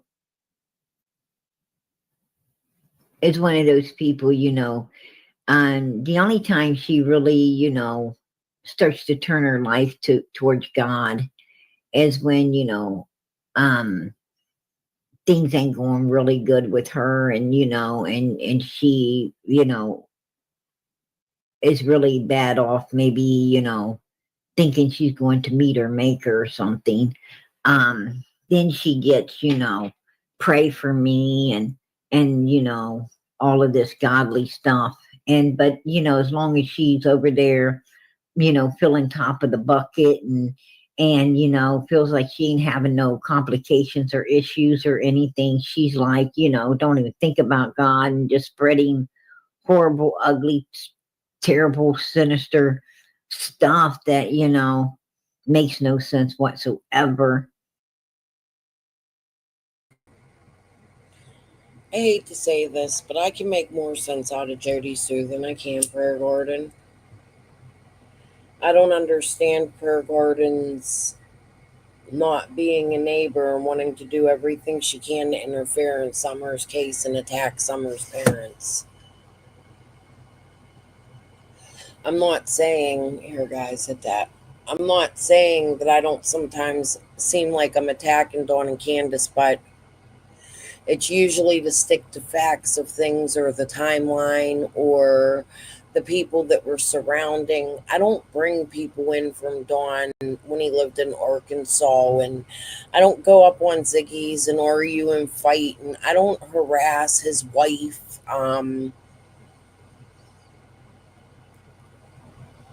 Per Gordon and Cher, in my opinion, have done some really fucking strange things with a married man that has a missing daughter. And we know Cher was in cahoots for a while with the We Can Bring You Hope people, along with Benny. And Benny admitted to searching them out for... Man, we got so much to go over.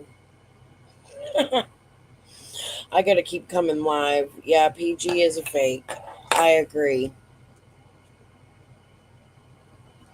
Right. It's not. She's not religious. She does that. She's trying to start a cult, in my opinion.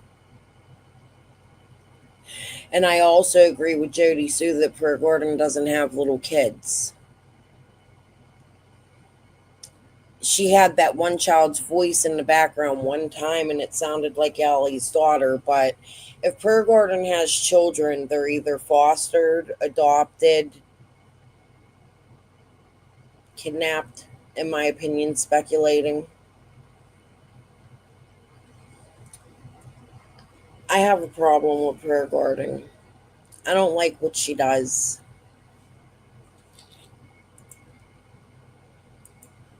And then she throws in, you know, a little truth here and there, and she tries to retract that as well, right? She tries to retract that as well. And hold on to, you know, I don't think they want Summer's case solved, because I think if Summer's case is solved, they're all afraid that they're going to, you know, go down creek with everybody else surrounding this case as well. You know, but I think Andy is a little bit worried. I think he's a little worried about his soul and where his soul might end up at. I mean, that's my opinion. His soul. I think he worries more than Jody Sue, is what I'm saying. And I think at a certain time,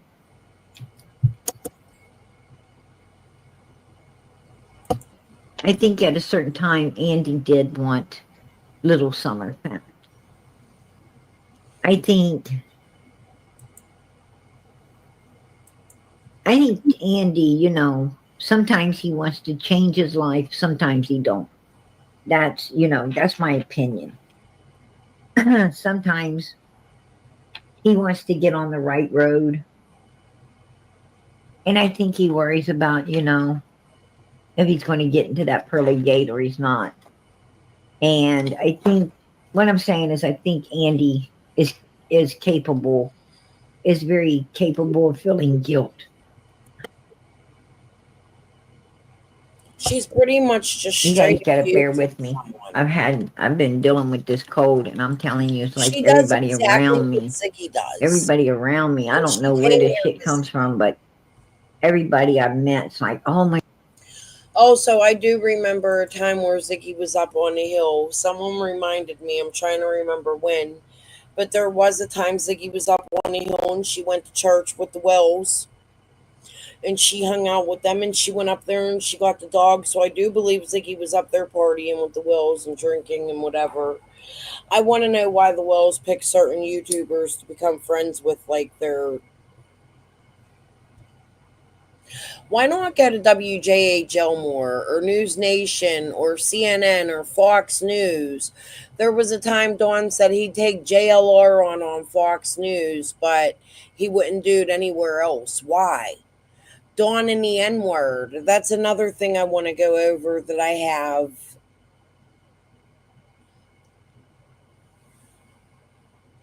Angel Talks or Angel, whatever she changed her name to, made a very good video. Wonder if she'd strike me.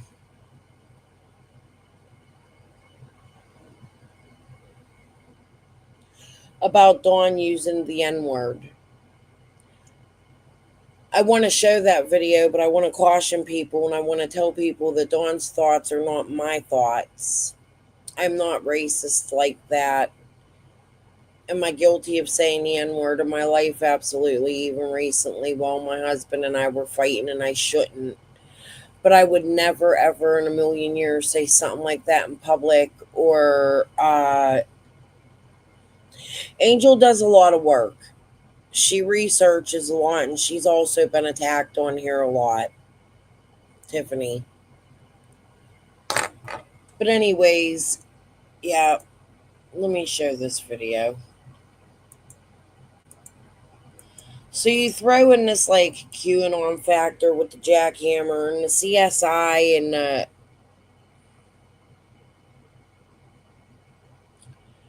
you got the Phelan on the street with Fred shooting them, pew-pewing them, sorry. Hold on, I gotta look for the video. Oh, was this one? It's the one where we're on. Hold on. I took it off. Let me just re-click it. It was the one with Kathy, the friend.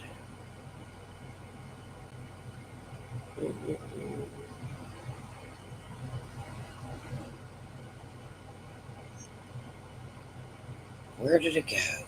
Hold on, guys.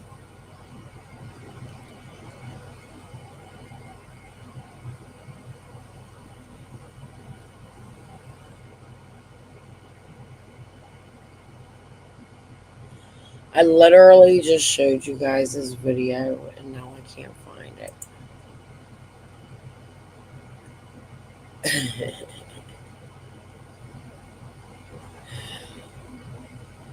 Where'd you go? I miss you so. Here it is. Okay.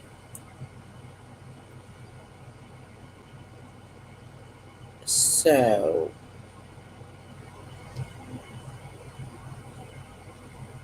my views, again, do not represent Donald Will's views or anybody else's, but I want to show you how wrong this is on so many levels. And do I agree Don has a right to be upset about his child being missing? 1,000,000%. But do I agree with Dawn's views? No, and this is not the only time. He's done it on Ziggy, he's done it on Josh, and these people make excuses. Now, Janky's tried to correct him here, but Daisy is on here going, It's okay, Dawn. We understand you're upset. They're coddling him. And this is what creates racism in life and doesn't make people good people. This hurts people. And I don't care if Dawn says any race can be the N word or not. My views, I'm going to get demonetized today. I'm going to actually take my demonetization off because I'm doing this. And I'm not going to get paid for this. However, I'm going to show you what Dawn's frame of thinking is while he hangs out with somebody like Jackhammer, who went to the January 6th shit and rioted our governmental buildings where people lost their lives, people got hurt. It started a war, a race war in our country. These are Dawn's people. Well, here's the thing, since all this has begun, can I explain something? Okay, since day one, since Summer has come missing, we've been used and abused by the fucking police, by the motherfucking goddamn fucking psychics, by the fake search teams, by the fake fucking YouTubers, by all these nigger motherfuckers from day fucking one that have started a mob mentality towards our fucking family. I'm so sick and tired of it. I'm sick. I'm tired. I'm done.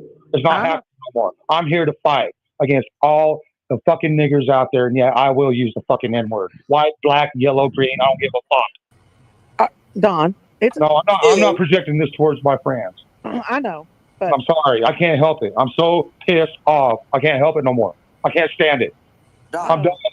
This is what divided our family to begin with. It's not just the YouTubers. It's the fucking police. It's This is all of what them. divides the Everybody. country, makes people I'm do done. this shit, Dawn. Yeah.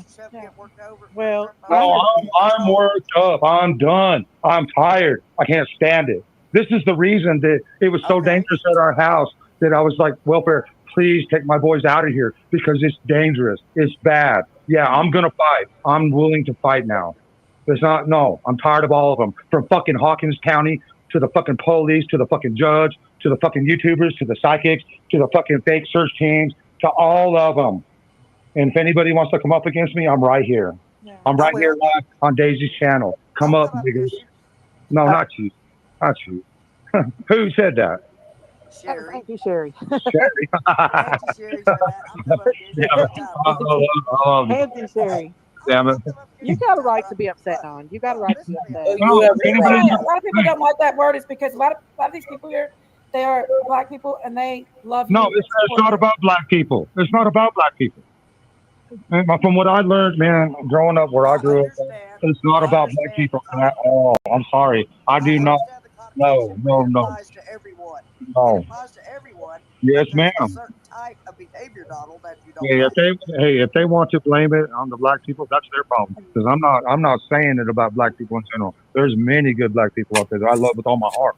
Yeah. It's not like that at all. I've never once had a black person come up to me and say, "Damn, you calling these white people an N-word?" Oh my gosh, not once. Bullshit. You're just very frustrated, Don. I can understand that. He's angry. He's angry. No, it's fine. It's very frustrated. It's okay. I can understand. I mean, I understand this. I understand you're angry. It's a lot of hurt and everything that's going on, and everybody. You feel like everybody's coming at you, and it's people's taking your kids' shit and stuff. And you know, Only thing I can say, no, we can't. Yeah.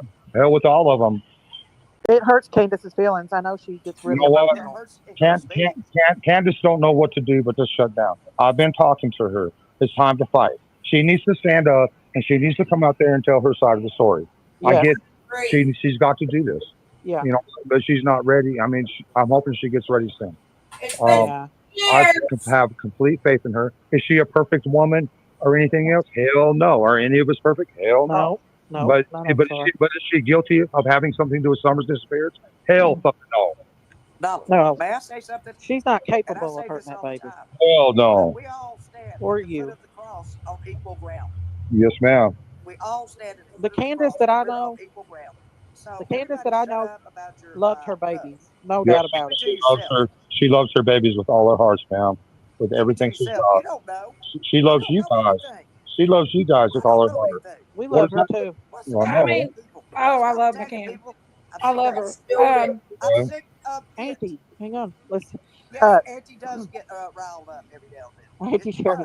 I'm fucking way riled up. I'm sorry for my cuss words.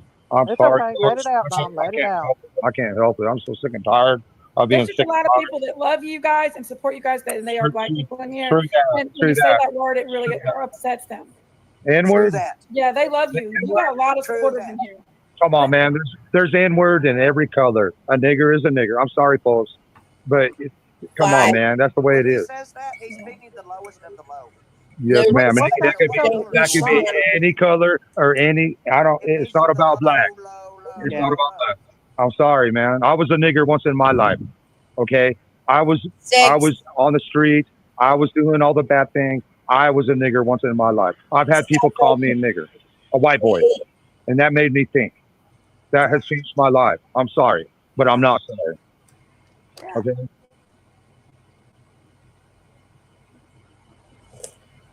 What's got you so upset tonight, Don? Because I'm tired of the mob mentality coming after us. They ruined our lives. When all this first happened, you know, and we had all these people coming at our house 3 and 4 o'clock in the morning, and all this crap going on, a gun fight on our bottom property.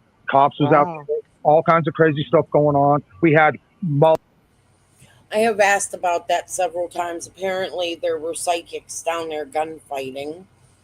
Jody spoke about him. Dawn's spoken about him. They were blaming Juanita for it, but he was friends with Dusty. And then you have the Ernie connection, and then Ziggy, who's going to conventions. But all these psychics just show up the very minute Summer goes missing. Who brought them there? Did they psychic power that they knew Summer was going to go missing and to save airplane money and to hurry up and just run to Rogersville, to Ben Hill Road? In the middle of nowhere, you have to drive like 45 minutes to the closest airport.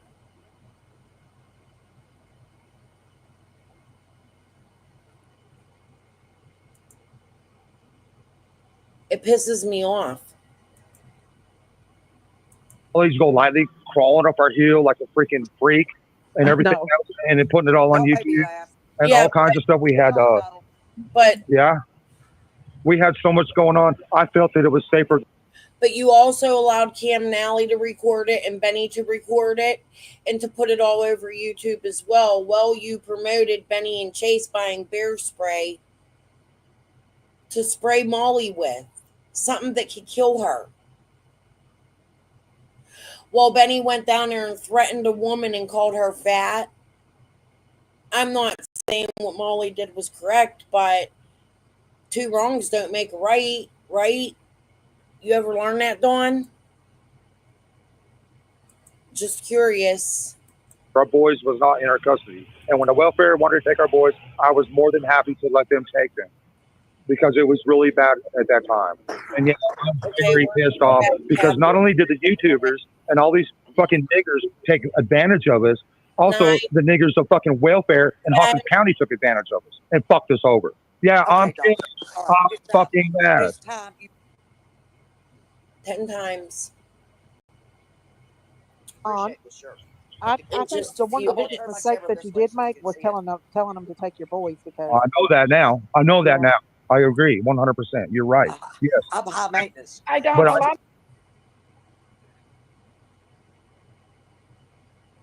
of people in the chat are really upset of you saying the N-word. That's a Japanese. Will you not say that for me anymore? Because I've got a lot of dear people in here and they're just getting really upset over that word. Well, let them get upset. That's the way the life is. Apparently, they haven't not had none in their life yet. Well, wait till life kicks you in your ass and you find out what that's all about. Then you will agree with me. So I am not. Okay. I've had enough of Dawn and his N-word. However, here's what Kathy had to say about the children being taken and what she's seen.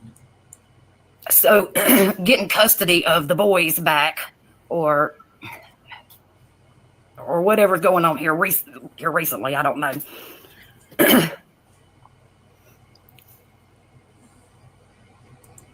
There was a paper the CPS gave Candace when I was over there one day. Dawn was at work. She didn't understand what all it meant. She called Dawn.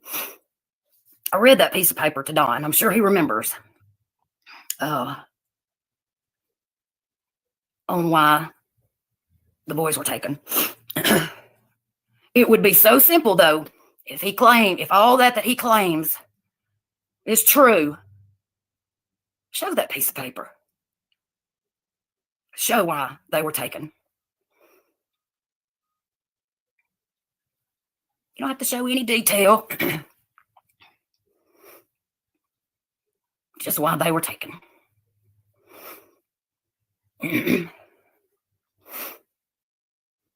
Why hasn't,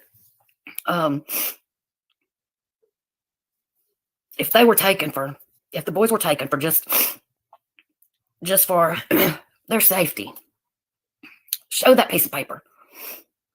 You want people to believe you. You want people to support and help you. Show that piece of paper why they were taken.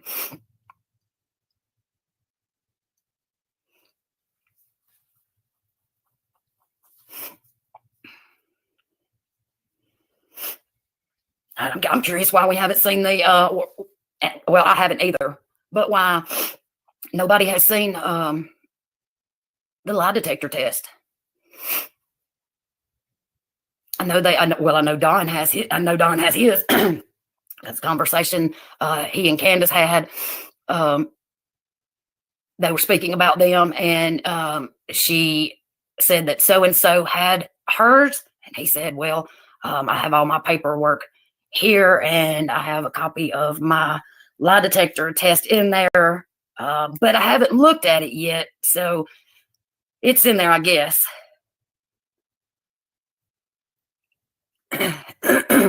Donnie smoking all that crack by himself doesn't sit well with Candace. Do you think Candace couldn't cope on her own without Don?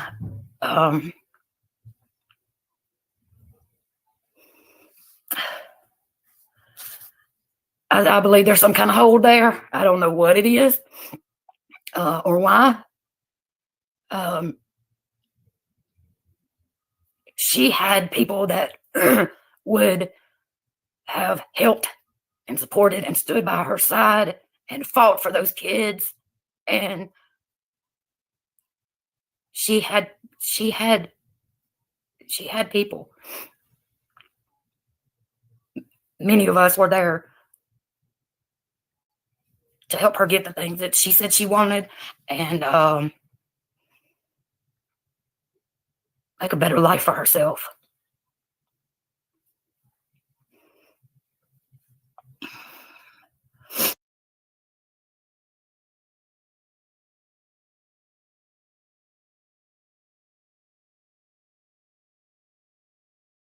Somebody asked me, actually, somebody said something about why am I talking about Addison so much, or bringing her into this so much, or what the hell ever. Yes, Squall, I'm talking about you. I'm going to address all your crap.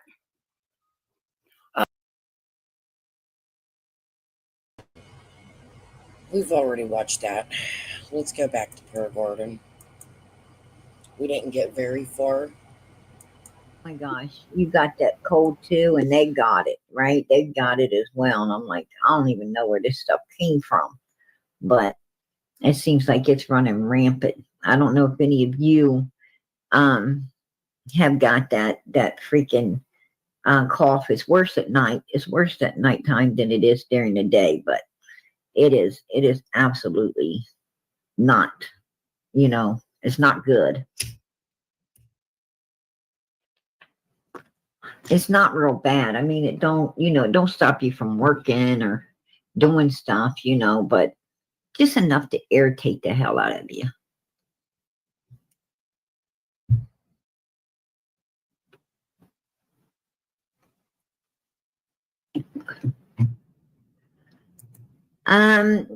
You know what, Amanda? I don't know what you say. I have no idea what you would say.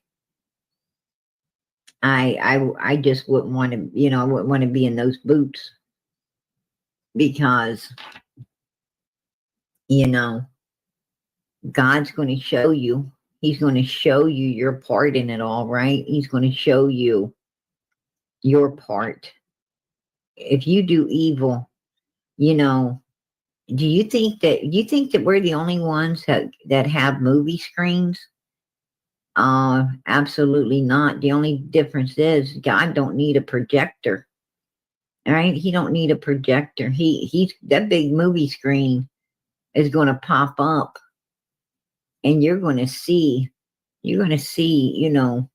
all the evil you've done and didn't get forgiven for. You're going to see, your hand in all of that evilness. I don't think you want to ask God, why am I, Lord, why can't I get in heaven? I think you already know if you've done really sinister stuff. I think you already know. And you didn't repent, you didn't get righteous, you didn't, confess. You didn't confess and, try to make it right. I don't know. That's not, I wouldn't want to, have none of that on me. Right? But, Andy says he had this dreams, and then he says, no, it was real. And, we don't know what to believe as far as how he knows over there that she's in that grave, but I'm pretty sure he does. And not only that, but you guys know that, that we went up there, and you guys know that my friend got out of the vehicle and that grave was camouflaged. It was hidden. It was absolutely covered over, completely covered over, as if they didn't want it to be found. And, that was insane as well, right? That was insane as well. So why are they trying to hide this particular grave? Now, we got Andy at the beginning, within the week of Summer coming up missing. We've got Andy already believing that Summer's over there in that grave, right? He's already telling us, hey, I knew that grave was open on the 15th. I knew this guy was getting put down on the 18th, so, and he knows the dates, honey. He knows the dates. I mean, he knows the dates. Like, when people remember stuff,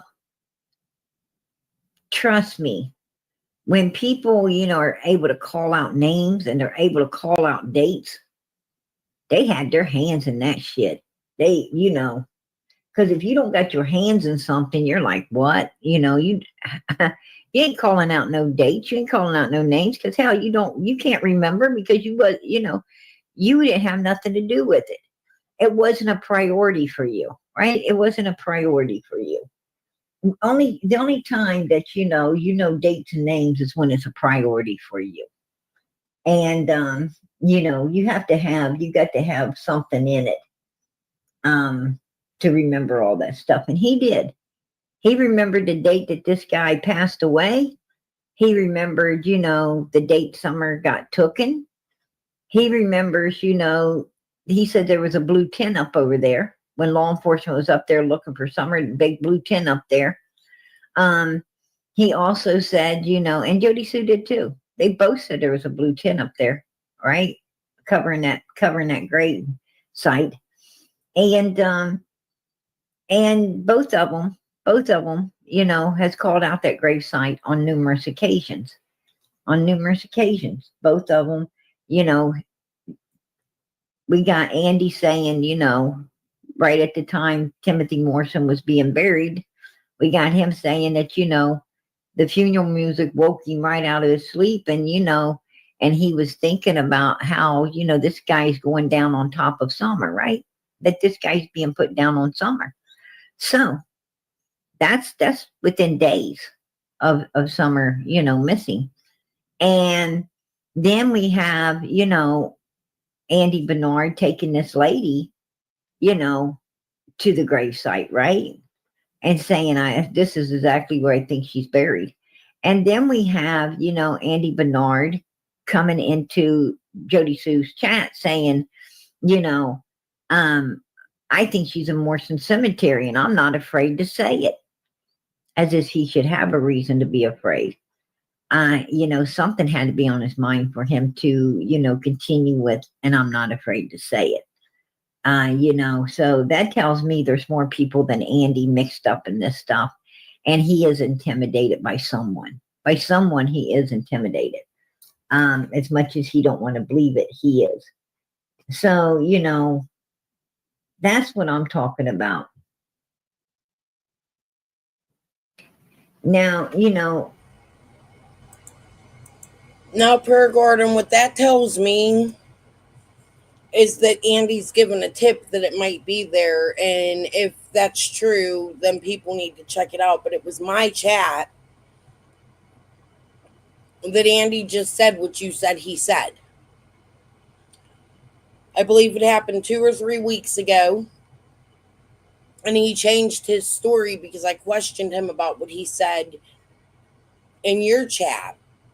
However, I think you go too fucking far. I am curious, though, about where, because it doesn't say where Andy said he took, where this area. You mentioned a funeral home. It's relevant to what the neighbor told me. Piper.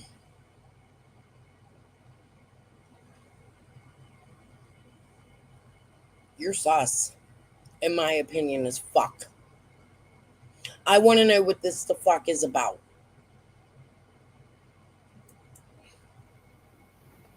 Fuck you mean he took you somewhere because you went to his house in the fucking boondocks? At what point were you and Roger? You got Andy taking this lady to Morrison Cemetery. That's where I believe he took her, to Morrison Cemetery.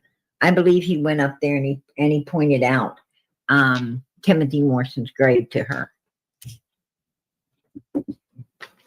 But then he takes. They act like they're talking about Jim Morrison. Ryan to a different grave. He takes Ryan to a different graveyard, right? He did. He don't take Ryan over to Morrison Cemetery. He doesn't take Ryan to Timothy Morrison's grave.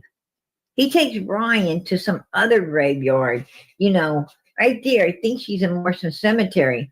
I'm not scared to say it, but here he is at a different graveyard. He's, he's steering Ryan in a different direction. Why? And the other grave that, the other grave he's been saying she's in, well, it's there, but it's, but it's covered over. It's if you didn't know right where to find it, you wouldn't, because they had, stuff all over the top of it. So no one would take note that that grave even existed. Right? So that's what I'm talking about, old boy's up there, and and he's even, and look how disrespectful. He's like stiffing his foot. He's putting his foot on somebody's tombstone. I think that's kind of disrespectful, right? I mean, you should be, sweeping it off. Well, you've literally been calling for that same grave to be exhumed. And you're a Christian. But what Andy's doing is disrespectful. I'm not trying to stick up for Andy. I'm just saying, Prayer Garden, wow. Hypocrite much? You should be sweeping it off. Maybe, pull, if it's got grass around it or whatever, you might want to pull the grass away from it and try to clean it up a little bit and, maybe sweep it off, but you don't put your big foot on it. I mean, who in the hell does that? Who does that? I don't even know. These people are, There's something different. There's something different, that's for sure. But I have said this since the beginning to people that made a difference. That I've told people about having the dream. put a one in the chat if you think law enforcement makes a difference. If you think law enforcement, he says he, told this to people who make a difference. Put a one if you believe law enforcement makes a difference, because I do.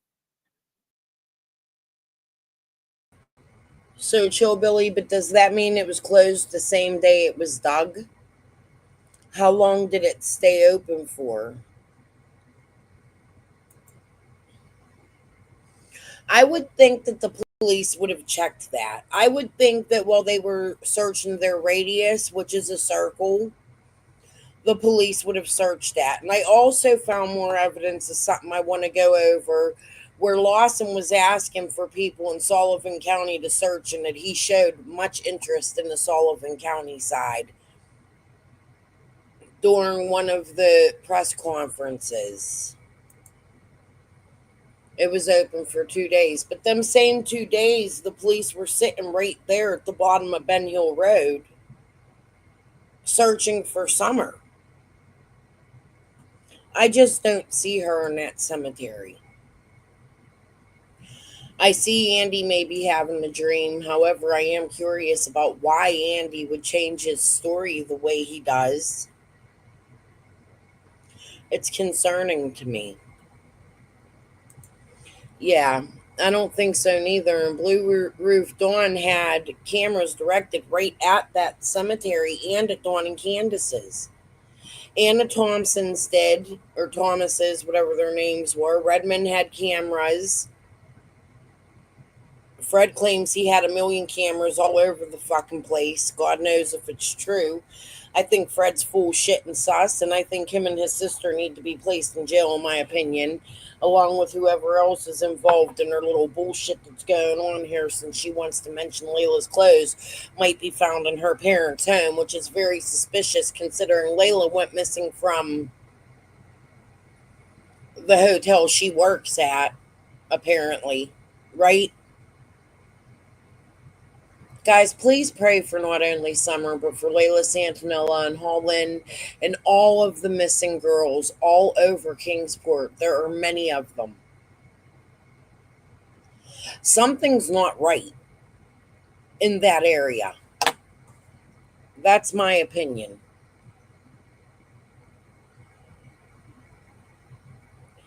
If there's cams all over that yeah, no way. She's not in that graveyard. Prayer Garden's full of shit and she's pushing a narrative, but the question is why? With her connections to up here to the criminals. Hi, Beth. You feeling froggy, bitch? Leap. I've been waiting for you to, you little stalker. How you doing, Faith No More, Gary Twizzle? How y'all doing? Want a link? Y'all be trolling the fuck out of me. Threats coming to my home. But don't none of y'all got a fucking the balls to grab a fucking link. Bitches. Okay. We're gonna move on. I'm gonna go to my history. You guys will see everything I watched today. We're gonna scroll down and we're gonna go to Upchurch.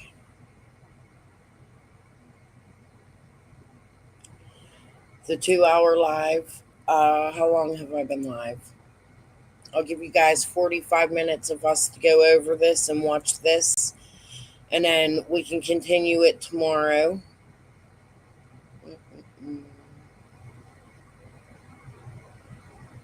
I gotta find which one it is. 416, we did that one, we did that one, we did that one. We did that one. Where did it go?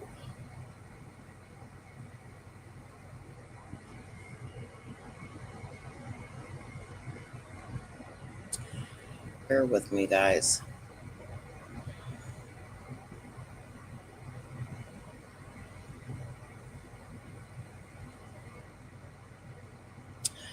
Was it taken down? No. Okay, hold on. Here it is. It's 2 hours and 40 minutes. So before I start playing, I want to let everybody know that I'm going in with nobody. I'm going in by I myself. don't think this is it. Hold on, that ain't it.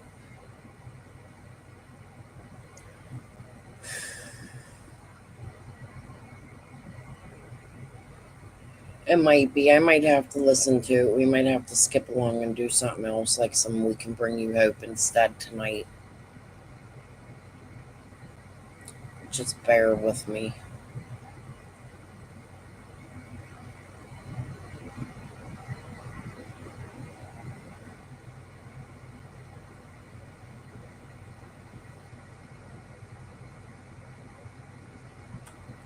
Whoa.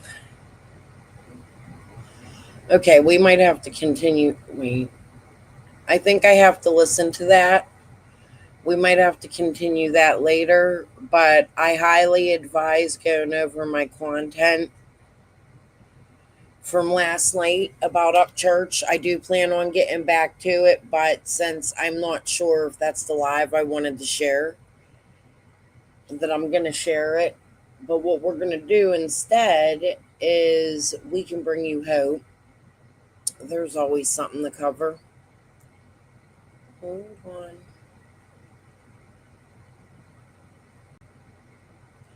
What I want to show you is ELP put this out. It's We Can Bring You Hope. It gives you the name of Michelle. On the thumbnail, it tells you she's from Pittsburgh. I have a really hard time understanding ELP, but I had found, what was it?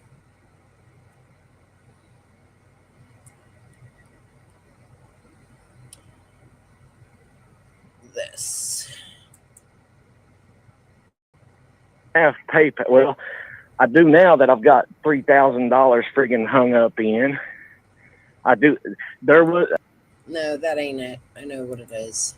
Hold on. Let me go back to my Canva. And we are going to go to this interview with Dawn.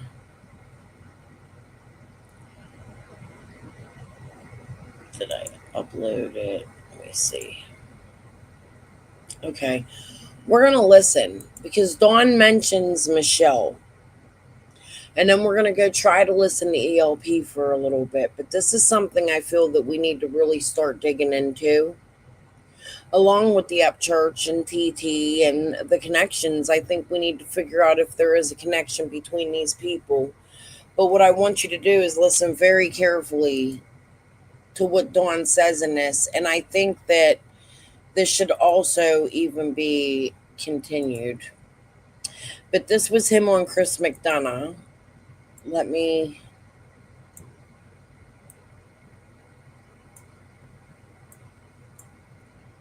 make the words bigger.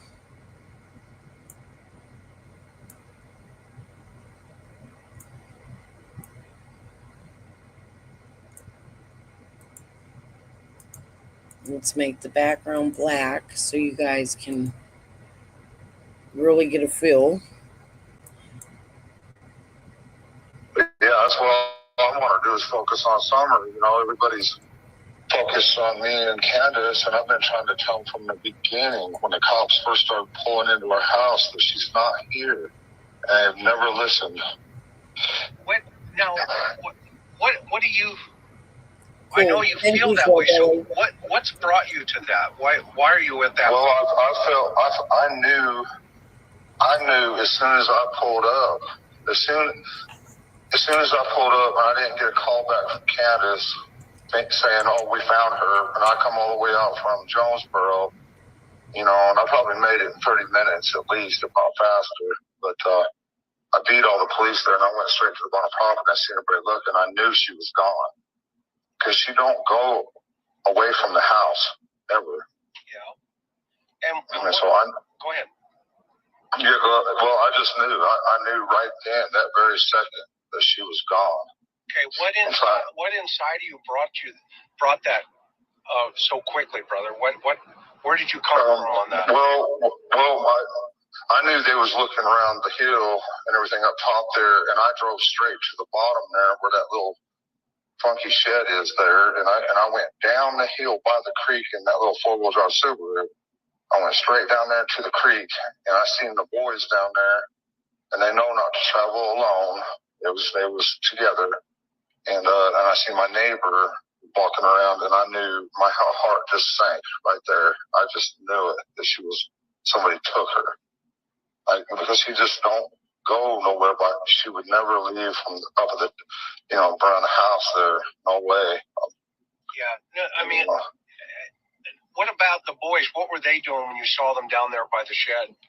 They weren't by the shed. They was down they were, if you look down where the power lines are, you go straight down, they were looking, I think that's important because Jody Sue talks about being by a guardrail. When Dawn came in, and the only guardrail was at the end of the street where he's talking about where the clearing is, where the power lines are. They weren't by the shed. Walking around looking for Summer, and I knew I just knew she was gone. I mean, but trying to tell the police that and everything when they just pulled up, and then they blocked all the roads because I guess they took the time to call in search teams and everything like that, thinking that she was just lost in the woods. And I was trying to tell them she's not lost in the woods. Somebody has taken her, I tried to tell them that, and they never did listen to that. What was your feeling as to why they weren't listening? What's your gut? I'm not sure why. I'm not exactly sure why that is. I mean, probably because they figured that she was just lost. I don't know what I'm talking about, and and they had they all have different questions and this and that, and probably because many times before it's always been the parent. Something else I want to do really soon, and I've done it before, but I want to do it again because there's been more that has come out about it, and Prayer Garden has spoken about it, and others. But what I want to do is I want to get the behaviors that people have seen, like Benny, when there has been police interaction with Candace and Dawn and the police, because to me, it seems like Dawn is just constantly pushing for Candace to speak to somebody. Dawn's outspoken, but Candace is like, I don't want to be interrogated. I don't want to do interviews. But the thing that gets me is Candace has no problem going on a channel like Daisy or Squall, or it's not like she's afraid of the camera, and that bothers me. Like, why not go to the news? Why is it you only don't want to talk whenever people want to talk about your daughter? Then what is the point of you being out here on YouTube? And it bothers me about Candace a whole hell of a lot. And it makes me feel more that she knows something more than Dawn would. Just my opinion. Parents too, and stuff, or whatever. I'm not sure, but I just knew that she was headed down the road somewhere in somebody's car, and no matter what I was saying, it just wasn't getting through. I just felt like I was just totally lost. I was in shock. Yeah. In complete shock. Now, when you got there, describe for me what the scene looked like. What was going on? Well, the police started coming in and everything, and I'm like, well, I'm going to go take my car, and I'm going to go look here and there, and drive around. And I drove, like I say, I was in shock. I didn't know which way to go. So I tried to drive down, and I got down there on the road, and there were these people bringing their trailers in and their four-wheelers, and all of Ben Hill and Beach Creek was just bottlenecked. traffic jam. Couldn't get nowhere. Right. You know, couldn't go nowhere. Like, to me, that sounds like he was complaining that the street was bottlenecked and he couldn't get nowhere. I get it, you wanted to go search for your daughter, but wouldn't you be grateful that they were bringing ATVs in and searching for her too? Like, you seem adamant you knew she was taking. But he also goes on to really go into detail about Dudley. And hey, Tic Tac, I also have tons and tons of reservations about Dudley, but what it tells me is, was Dawn possibly in business more than contracting with Dudley? If there's somebody you fired 7 years ago because you didn't like him and couldn't get along with him, why are you glad? Oh, guys, excuse me.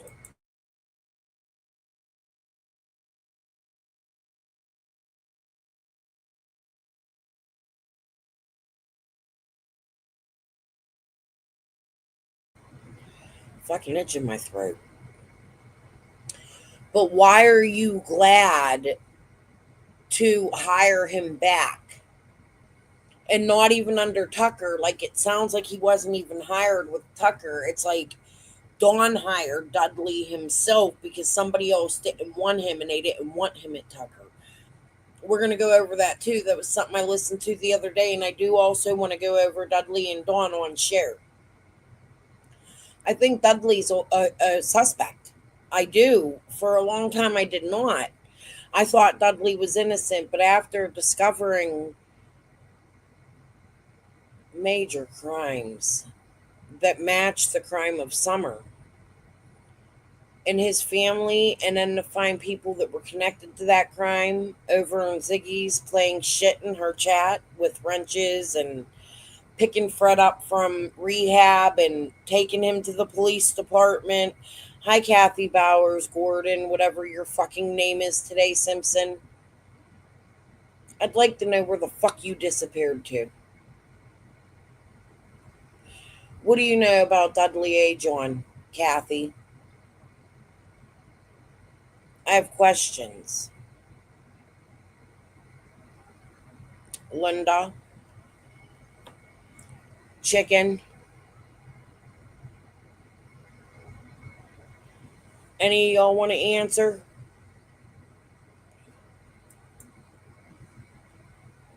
Nowhere.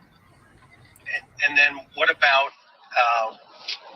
now are these all cops or are they search and rescue? Well, they were mostly, police and, volunteers, search and rescue or whatever like that. Okay. But I didn't, I probably didn't clarify on the phone, either that she was abducted because I didn't know at the time. But when I pulled up there, I knew that, she was gone. And maybe I didn't communicate that to them like I should have, or what was, what I felt. Well, I had a few times. I said, she's not here. I come to that conclusion right away. But and what brought you to that conclusion? That was pretty quick, right? I mean,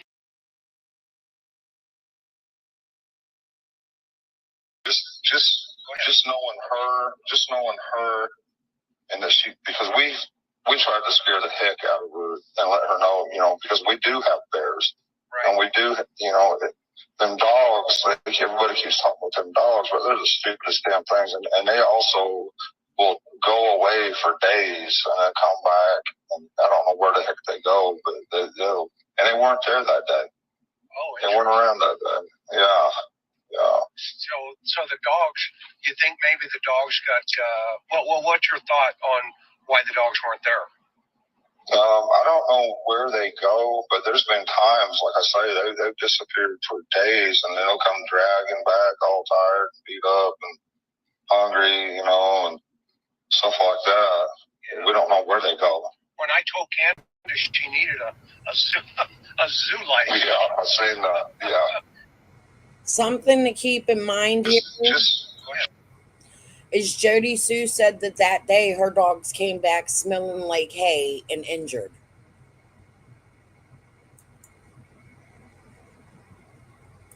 just knowing her, and that because we tried to scare the heck out of her and let her know, because we do have bears, right. And we do, them dogs. Everybody keeps talking about them dogs, but they're the stupidest damn things, and they also will go away for days and then come back, and I don't know where the heck they go, but they do, and they weren't there that day. Oh, they weren't around that day. Yeah. So the dogs, you think maybe the dogs got, what's your thought on why the dogs weren't there?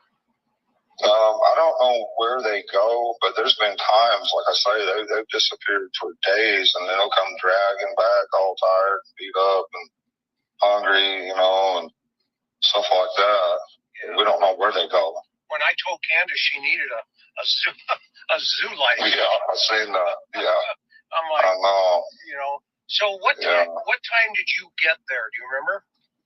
Well, they say, it's really strange because I thought it was 5:30, but the 911 call says I never understood this. 6:26 is when the first call come in, and that could have well be. Sometimes I work till sunset. A lot of times I have been here lately. I just don't understand that. But I thought it was 5:30. But the strange thing of it is when we went to the Hawkins County to do our lie detectors and everything like that, they took all of our phones, and then magically all of our phone records from 3:30 on that day have been deleted.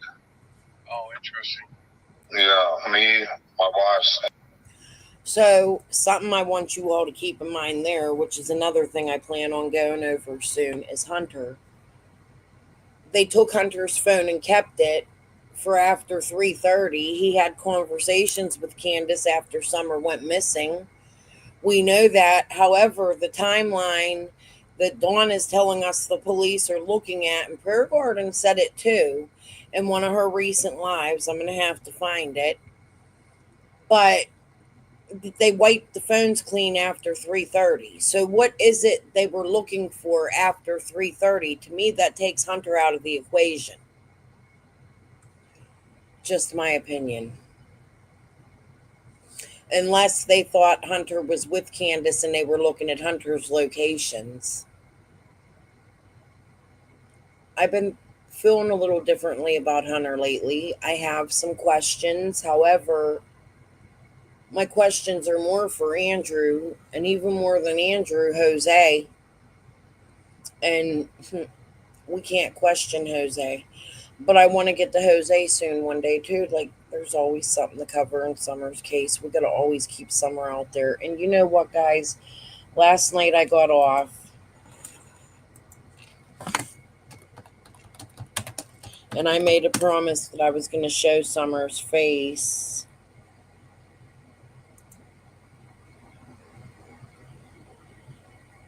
Oh, however, I did not. I forgot. So I want to do that right now. I try to remember to do that. This is not my new, I'll just go back to that. This is not my new flyer. However, we know Summer is now 9, right? This is Summer Wills. This is what she looked like at the time of her disappearance. The one with the bow. This was her 2-year age progression, which I'm worried they haven't made another one. It tells me they might be on to something because they're supposed to make one every 2 years and we didn't get a new one. She's missing from the Beach Creek area of Hawkins County, Tennessee. She's been missing since June 15th, 2021. At the time of her disappearance, Summer had very short blonde hair, blue eyes. She was 4 foot tall and 40 pounds. She's been missing since she was 5. Summer would be 9 today. Please get a very good look. Let me see. How do I zoom this?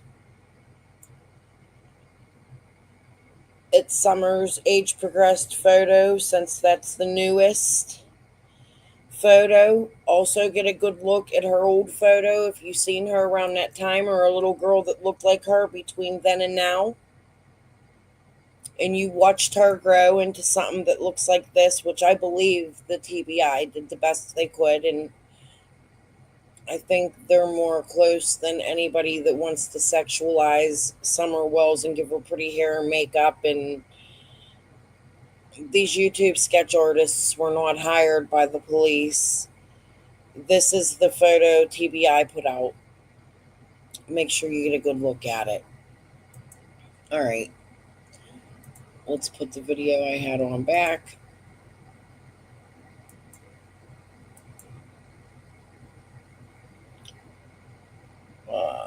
Where was I? We were a few minutes in.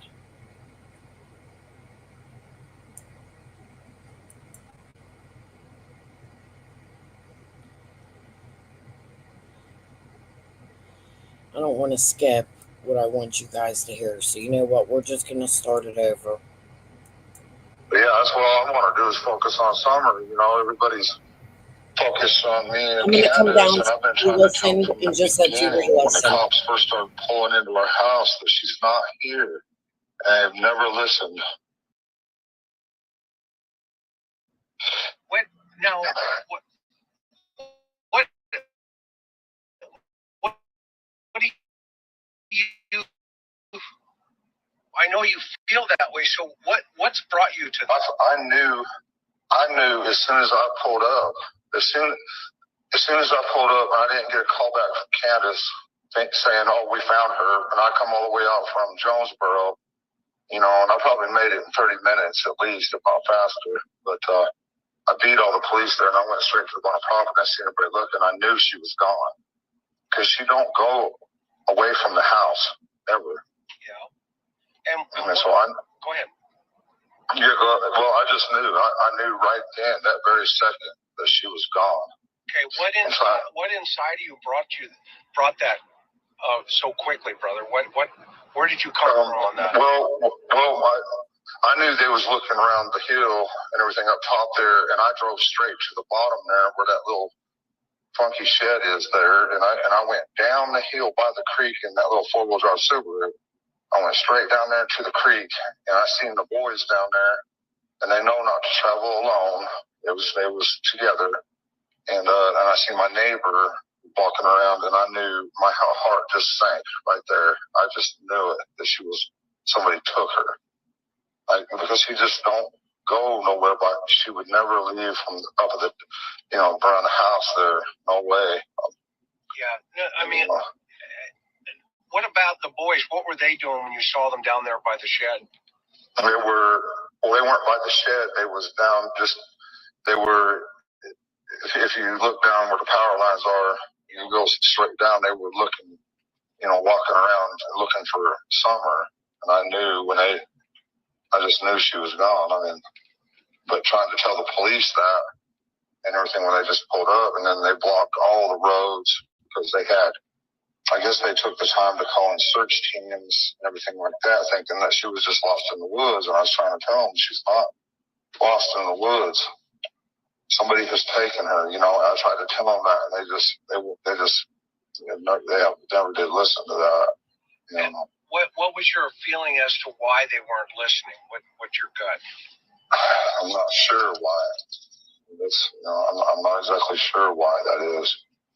I mean, probably because they figured that she was just lost. I don't know what I'm talking about, and and they had they all had different questions and this and that, and probably because many times before it's always been the parents too and stuff, or whatever. I'm not sure, but I just knew that she was headed down the road somewhere in somebody's car, and no matter what I was saying, it just wasn't getting through.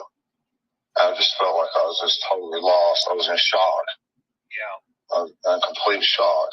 Now, when you got there, describe for me what the scene looked like. What was going on? Well, the police started coming in and everything, and I'm like, well, I'm going to go take my car, and I'm going to go look here and there, and drive around. And I drove, like I say, I was in shock. I didn't know which way to go, so I tried to drive down, and I got down there on the road, and there were these people bringing their trailers in, and their four-wheelers, and all of Ben Hill and Beach Creek was just bottlenecked.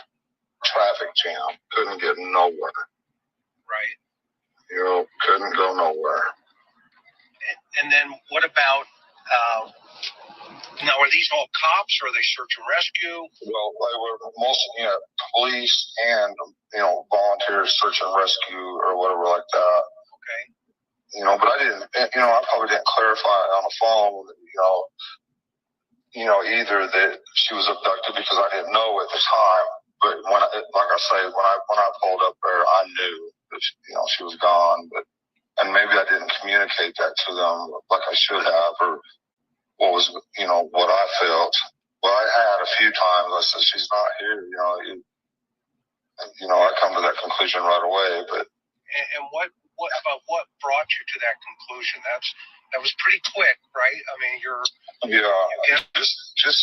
just knowing her, and that because we tried to scare the heck out of her and let her know, because we do have bears, right. And we do, them dogs. Everybody keeps talking about them dogs, but they're the stupidest damn things, and they also will go away for days and then come back, and I don't know where the heck they go, but they do. And they weren't there that day.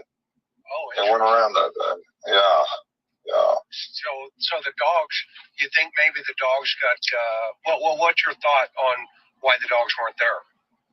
I don't know where they go, but there's been times, like I say, they've disappeared for days, and they'll come dragging back all tired and beat up and hungry, and stuff like that. Yeah. We don't know where they go. When I told Candace she needed a zoo license. Yeah, I've seen that. Yeah. I'm like, I know. So what time did you get there? Do you remember? Well, they say, it's really strange because I thought it was 5:30, but the 911 call says 6:30, 6:26 is when the first call come in. And that could well be. Sometimes I work till sunset, A lot of times I have been here lately, but I thought it was 5:30. But the strange thing of it is when we went to the Hawkins County to do our lie detectors and everything like that, they took all of our phones, and then magically all of our phone records from 3:30 on that day have been deleted. Oh, interesting. Yeah, me, my wife's, and her mother have all been deleted from 3:30 on. So they had your phones that day then? Yes, sir. And when did they give them back to you? They give them back, fairly quickly, but we never even looked at them until about, a week or two ago. We had some detectives that we talked to, a lot, and they wanted to know exactly this information, and we all looked, and it was all gone, deleted. Oh, interesting. Yes. So what about when you, in your gut, I was watching the news, you on the news channel, and when the reporter asked you, what's your fears and stuff, and what is your thought process about where do you think she is? Well, at first I thought, it's got to be some sicko hillbilly druggie, drug her out in the woods or something, or somebody put her in her car and took her not too far away or whatever like that. But I'm starting to wonder if it isn't some high-end thing. Maybe somebody's seen her on Facebook, because my wife was always posting stuff on Facebook. It could have been, she could be anywhere. I haven't. My mind just goes back and forth. I don't have any idea. But I figured kind of that. Well, a lot of people are talking about Dan Dudley. I don't know. I've never seen anything like him. I've seen people on. I've seen people on meth before, and this was beyond that. He was. I don't know. He showed up one day, and he was running late, and he says, "Oh man, I've been out helping my."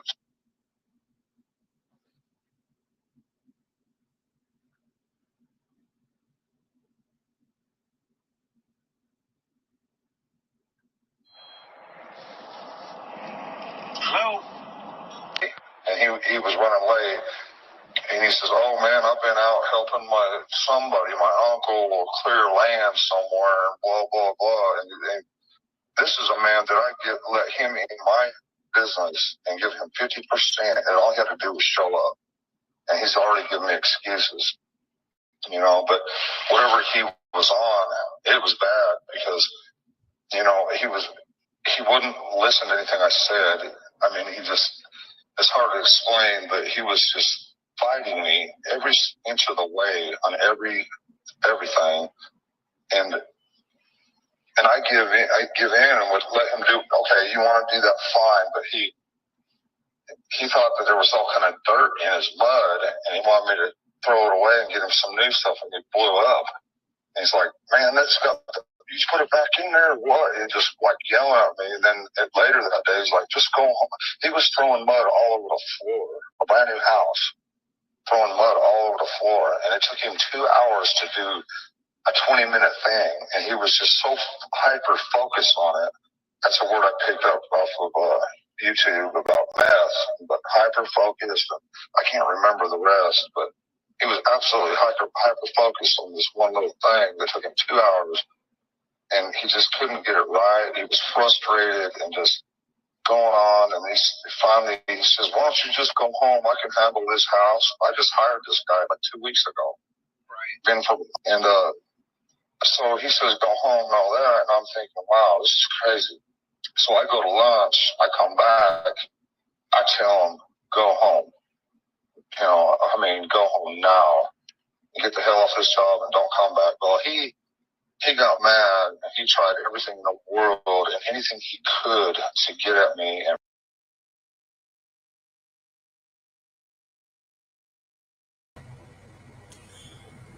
It seems as though, and I'm not sure we're going to listen and see, but Chris McDonough cut things out of the video. But what's coming up here is, yes, and he has ties with XXX. The guy he has ties with, XXX, through XXX drywall, and then them XXX boys in their game were all about doing burglaries in broad daylight, from according to people I've talked to, and then they were all out doing all kinds of stuff and drugs. But I think there's a drug connection that was the XXX drywall connection. What was I going to say? But let's see. They have, okay, I know he's on probation, but yeah, the day after, I forgot where I was going with this. I'm sorry. My mind went blank. So he's telling you about Dudley's ties. Dudley has ties to bad people. And Alan A. John, and another one. There's 2 A. Johns, his dad and his brother, that have been imprisoned for major crimes that include things that could possibly have happened this summer. And I think when you got to think back to how mad this guy may have been at Dawn over losing his job or whatever else was going on. I think it was more. I think Dawn and Dudley may have been in business in other areas, or Fred and Dudley. Because there's definitely Dudley connections, and there's Dudley connections to the Arnolds, and Burn Barrel reported on that with Ziggy. We went over that the other day. It's scary. And it concerns me that Fred is toting around Kathy Gordon up on Simpson, talking about a Marvin Simpson and Cotton Simpson, who are all connected to these people. You have to do the research, but we'll get into it. There was a George Simpson involved. Was that Cotton? Isn't that Cotton's name? We're going to get into it. I'm going to continue to cover it just like I did today. I think I'm going to keep skipping around till I show you, and whatever catches on, catches on. But Ziggy and Fred's marriage has me fucking concerned. I'm confused. about why so many YouTubers came out and wanted money and wanted to launder and wanted to collect and want to distract, make up crazy stories, not stick to police facts, down the police, which I have opinions of the police too. However, it's still my hope that they are really working Summer's case and are getting close. I see signs. In my opinion, the interview that Leslie did right before Summer's 2 year gave me a little bit of hope. I don't know. But I want to get to the part where he talks about Michelle. Right after that, I'm going to get off of here. It's coming up. Get me fired. He called my bosses constantly, harassed them constantly, come out on their jobs constantly. If anybody knew where I was at that time, it would have been him. You know, and the day after I fired him was when Summer got gone. Wait, say that again? And the day after I fired him is when Summer disappeared. Oh, interesting. Yes, and he has tied hands to all out. Well, I've talked to and met here and there. They were out doing all kinds of stuff and drugs. I think there's a drug connection. I was like, I know he's on probation. But yeah, the day after, I forgot where I was going with it. I'm sorry, my mind went blank. That's all right. But yeah, they have ties with drywall. I believe drug connections, and I know that their group was going out and stealing anything with your gun. And I think he's in jail right now. I hope he's still in jail. But we got these detective friends of ours that are looking into all this stuff. They found all kinds of information. They've turned it all into TBI. You know, and I don't understand exactly what's going on. Who do you have looking into it? I could give you their number if you want to call them and talk to them. I'd be honored to do that. What's their name? What's their name? Michelle and some friends. You know,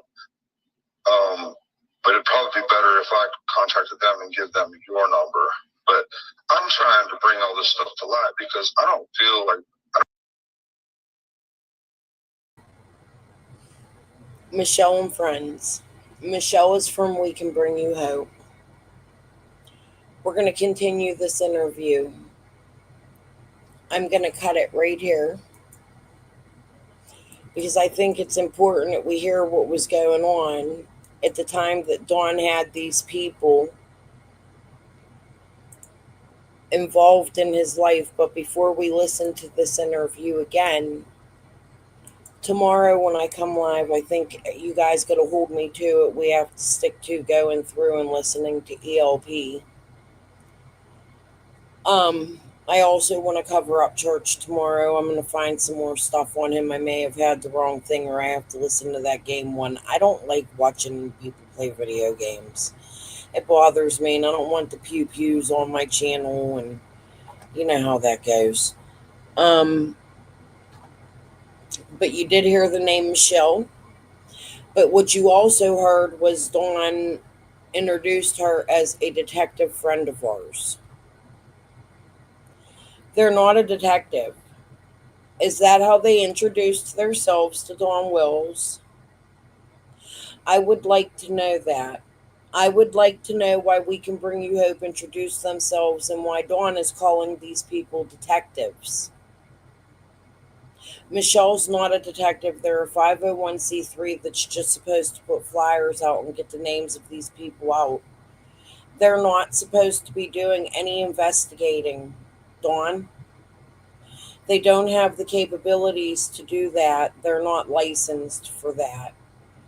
So I would like to know, honestly, why you're calling them investigators while speaking about them. That's very concerning to me, especially since they were trying to feed tips to themselves and that they were putting the wrong police numbers on their flyers and that they have a habit of doing so because they're doing it here in their own missing family member's case.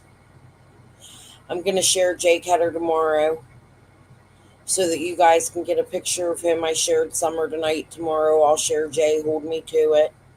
I actually want to go watch Stupid Friggin' Ziggy. So I've been on 2 hours and 54 minutes. We finally got to the Michelle thing.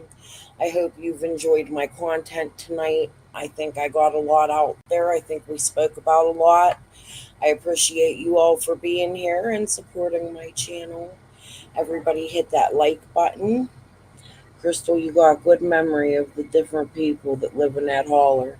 I think it's just that I have researched so much TikTok that it's implanted. You know, actually, the Gorleys, something came up. There's so much. There's always something to cover. Always share Summer's picture.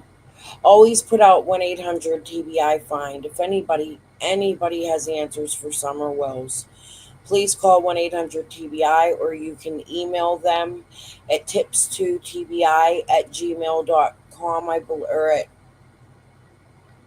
I'll get the correct one.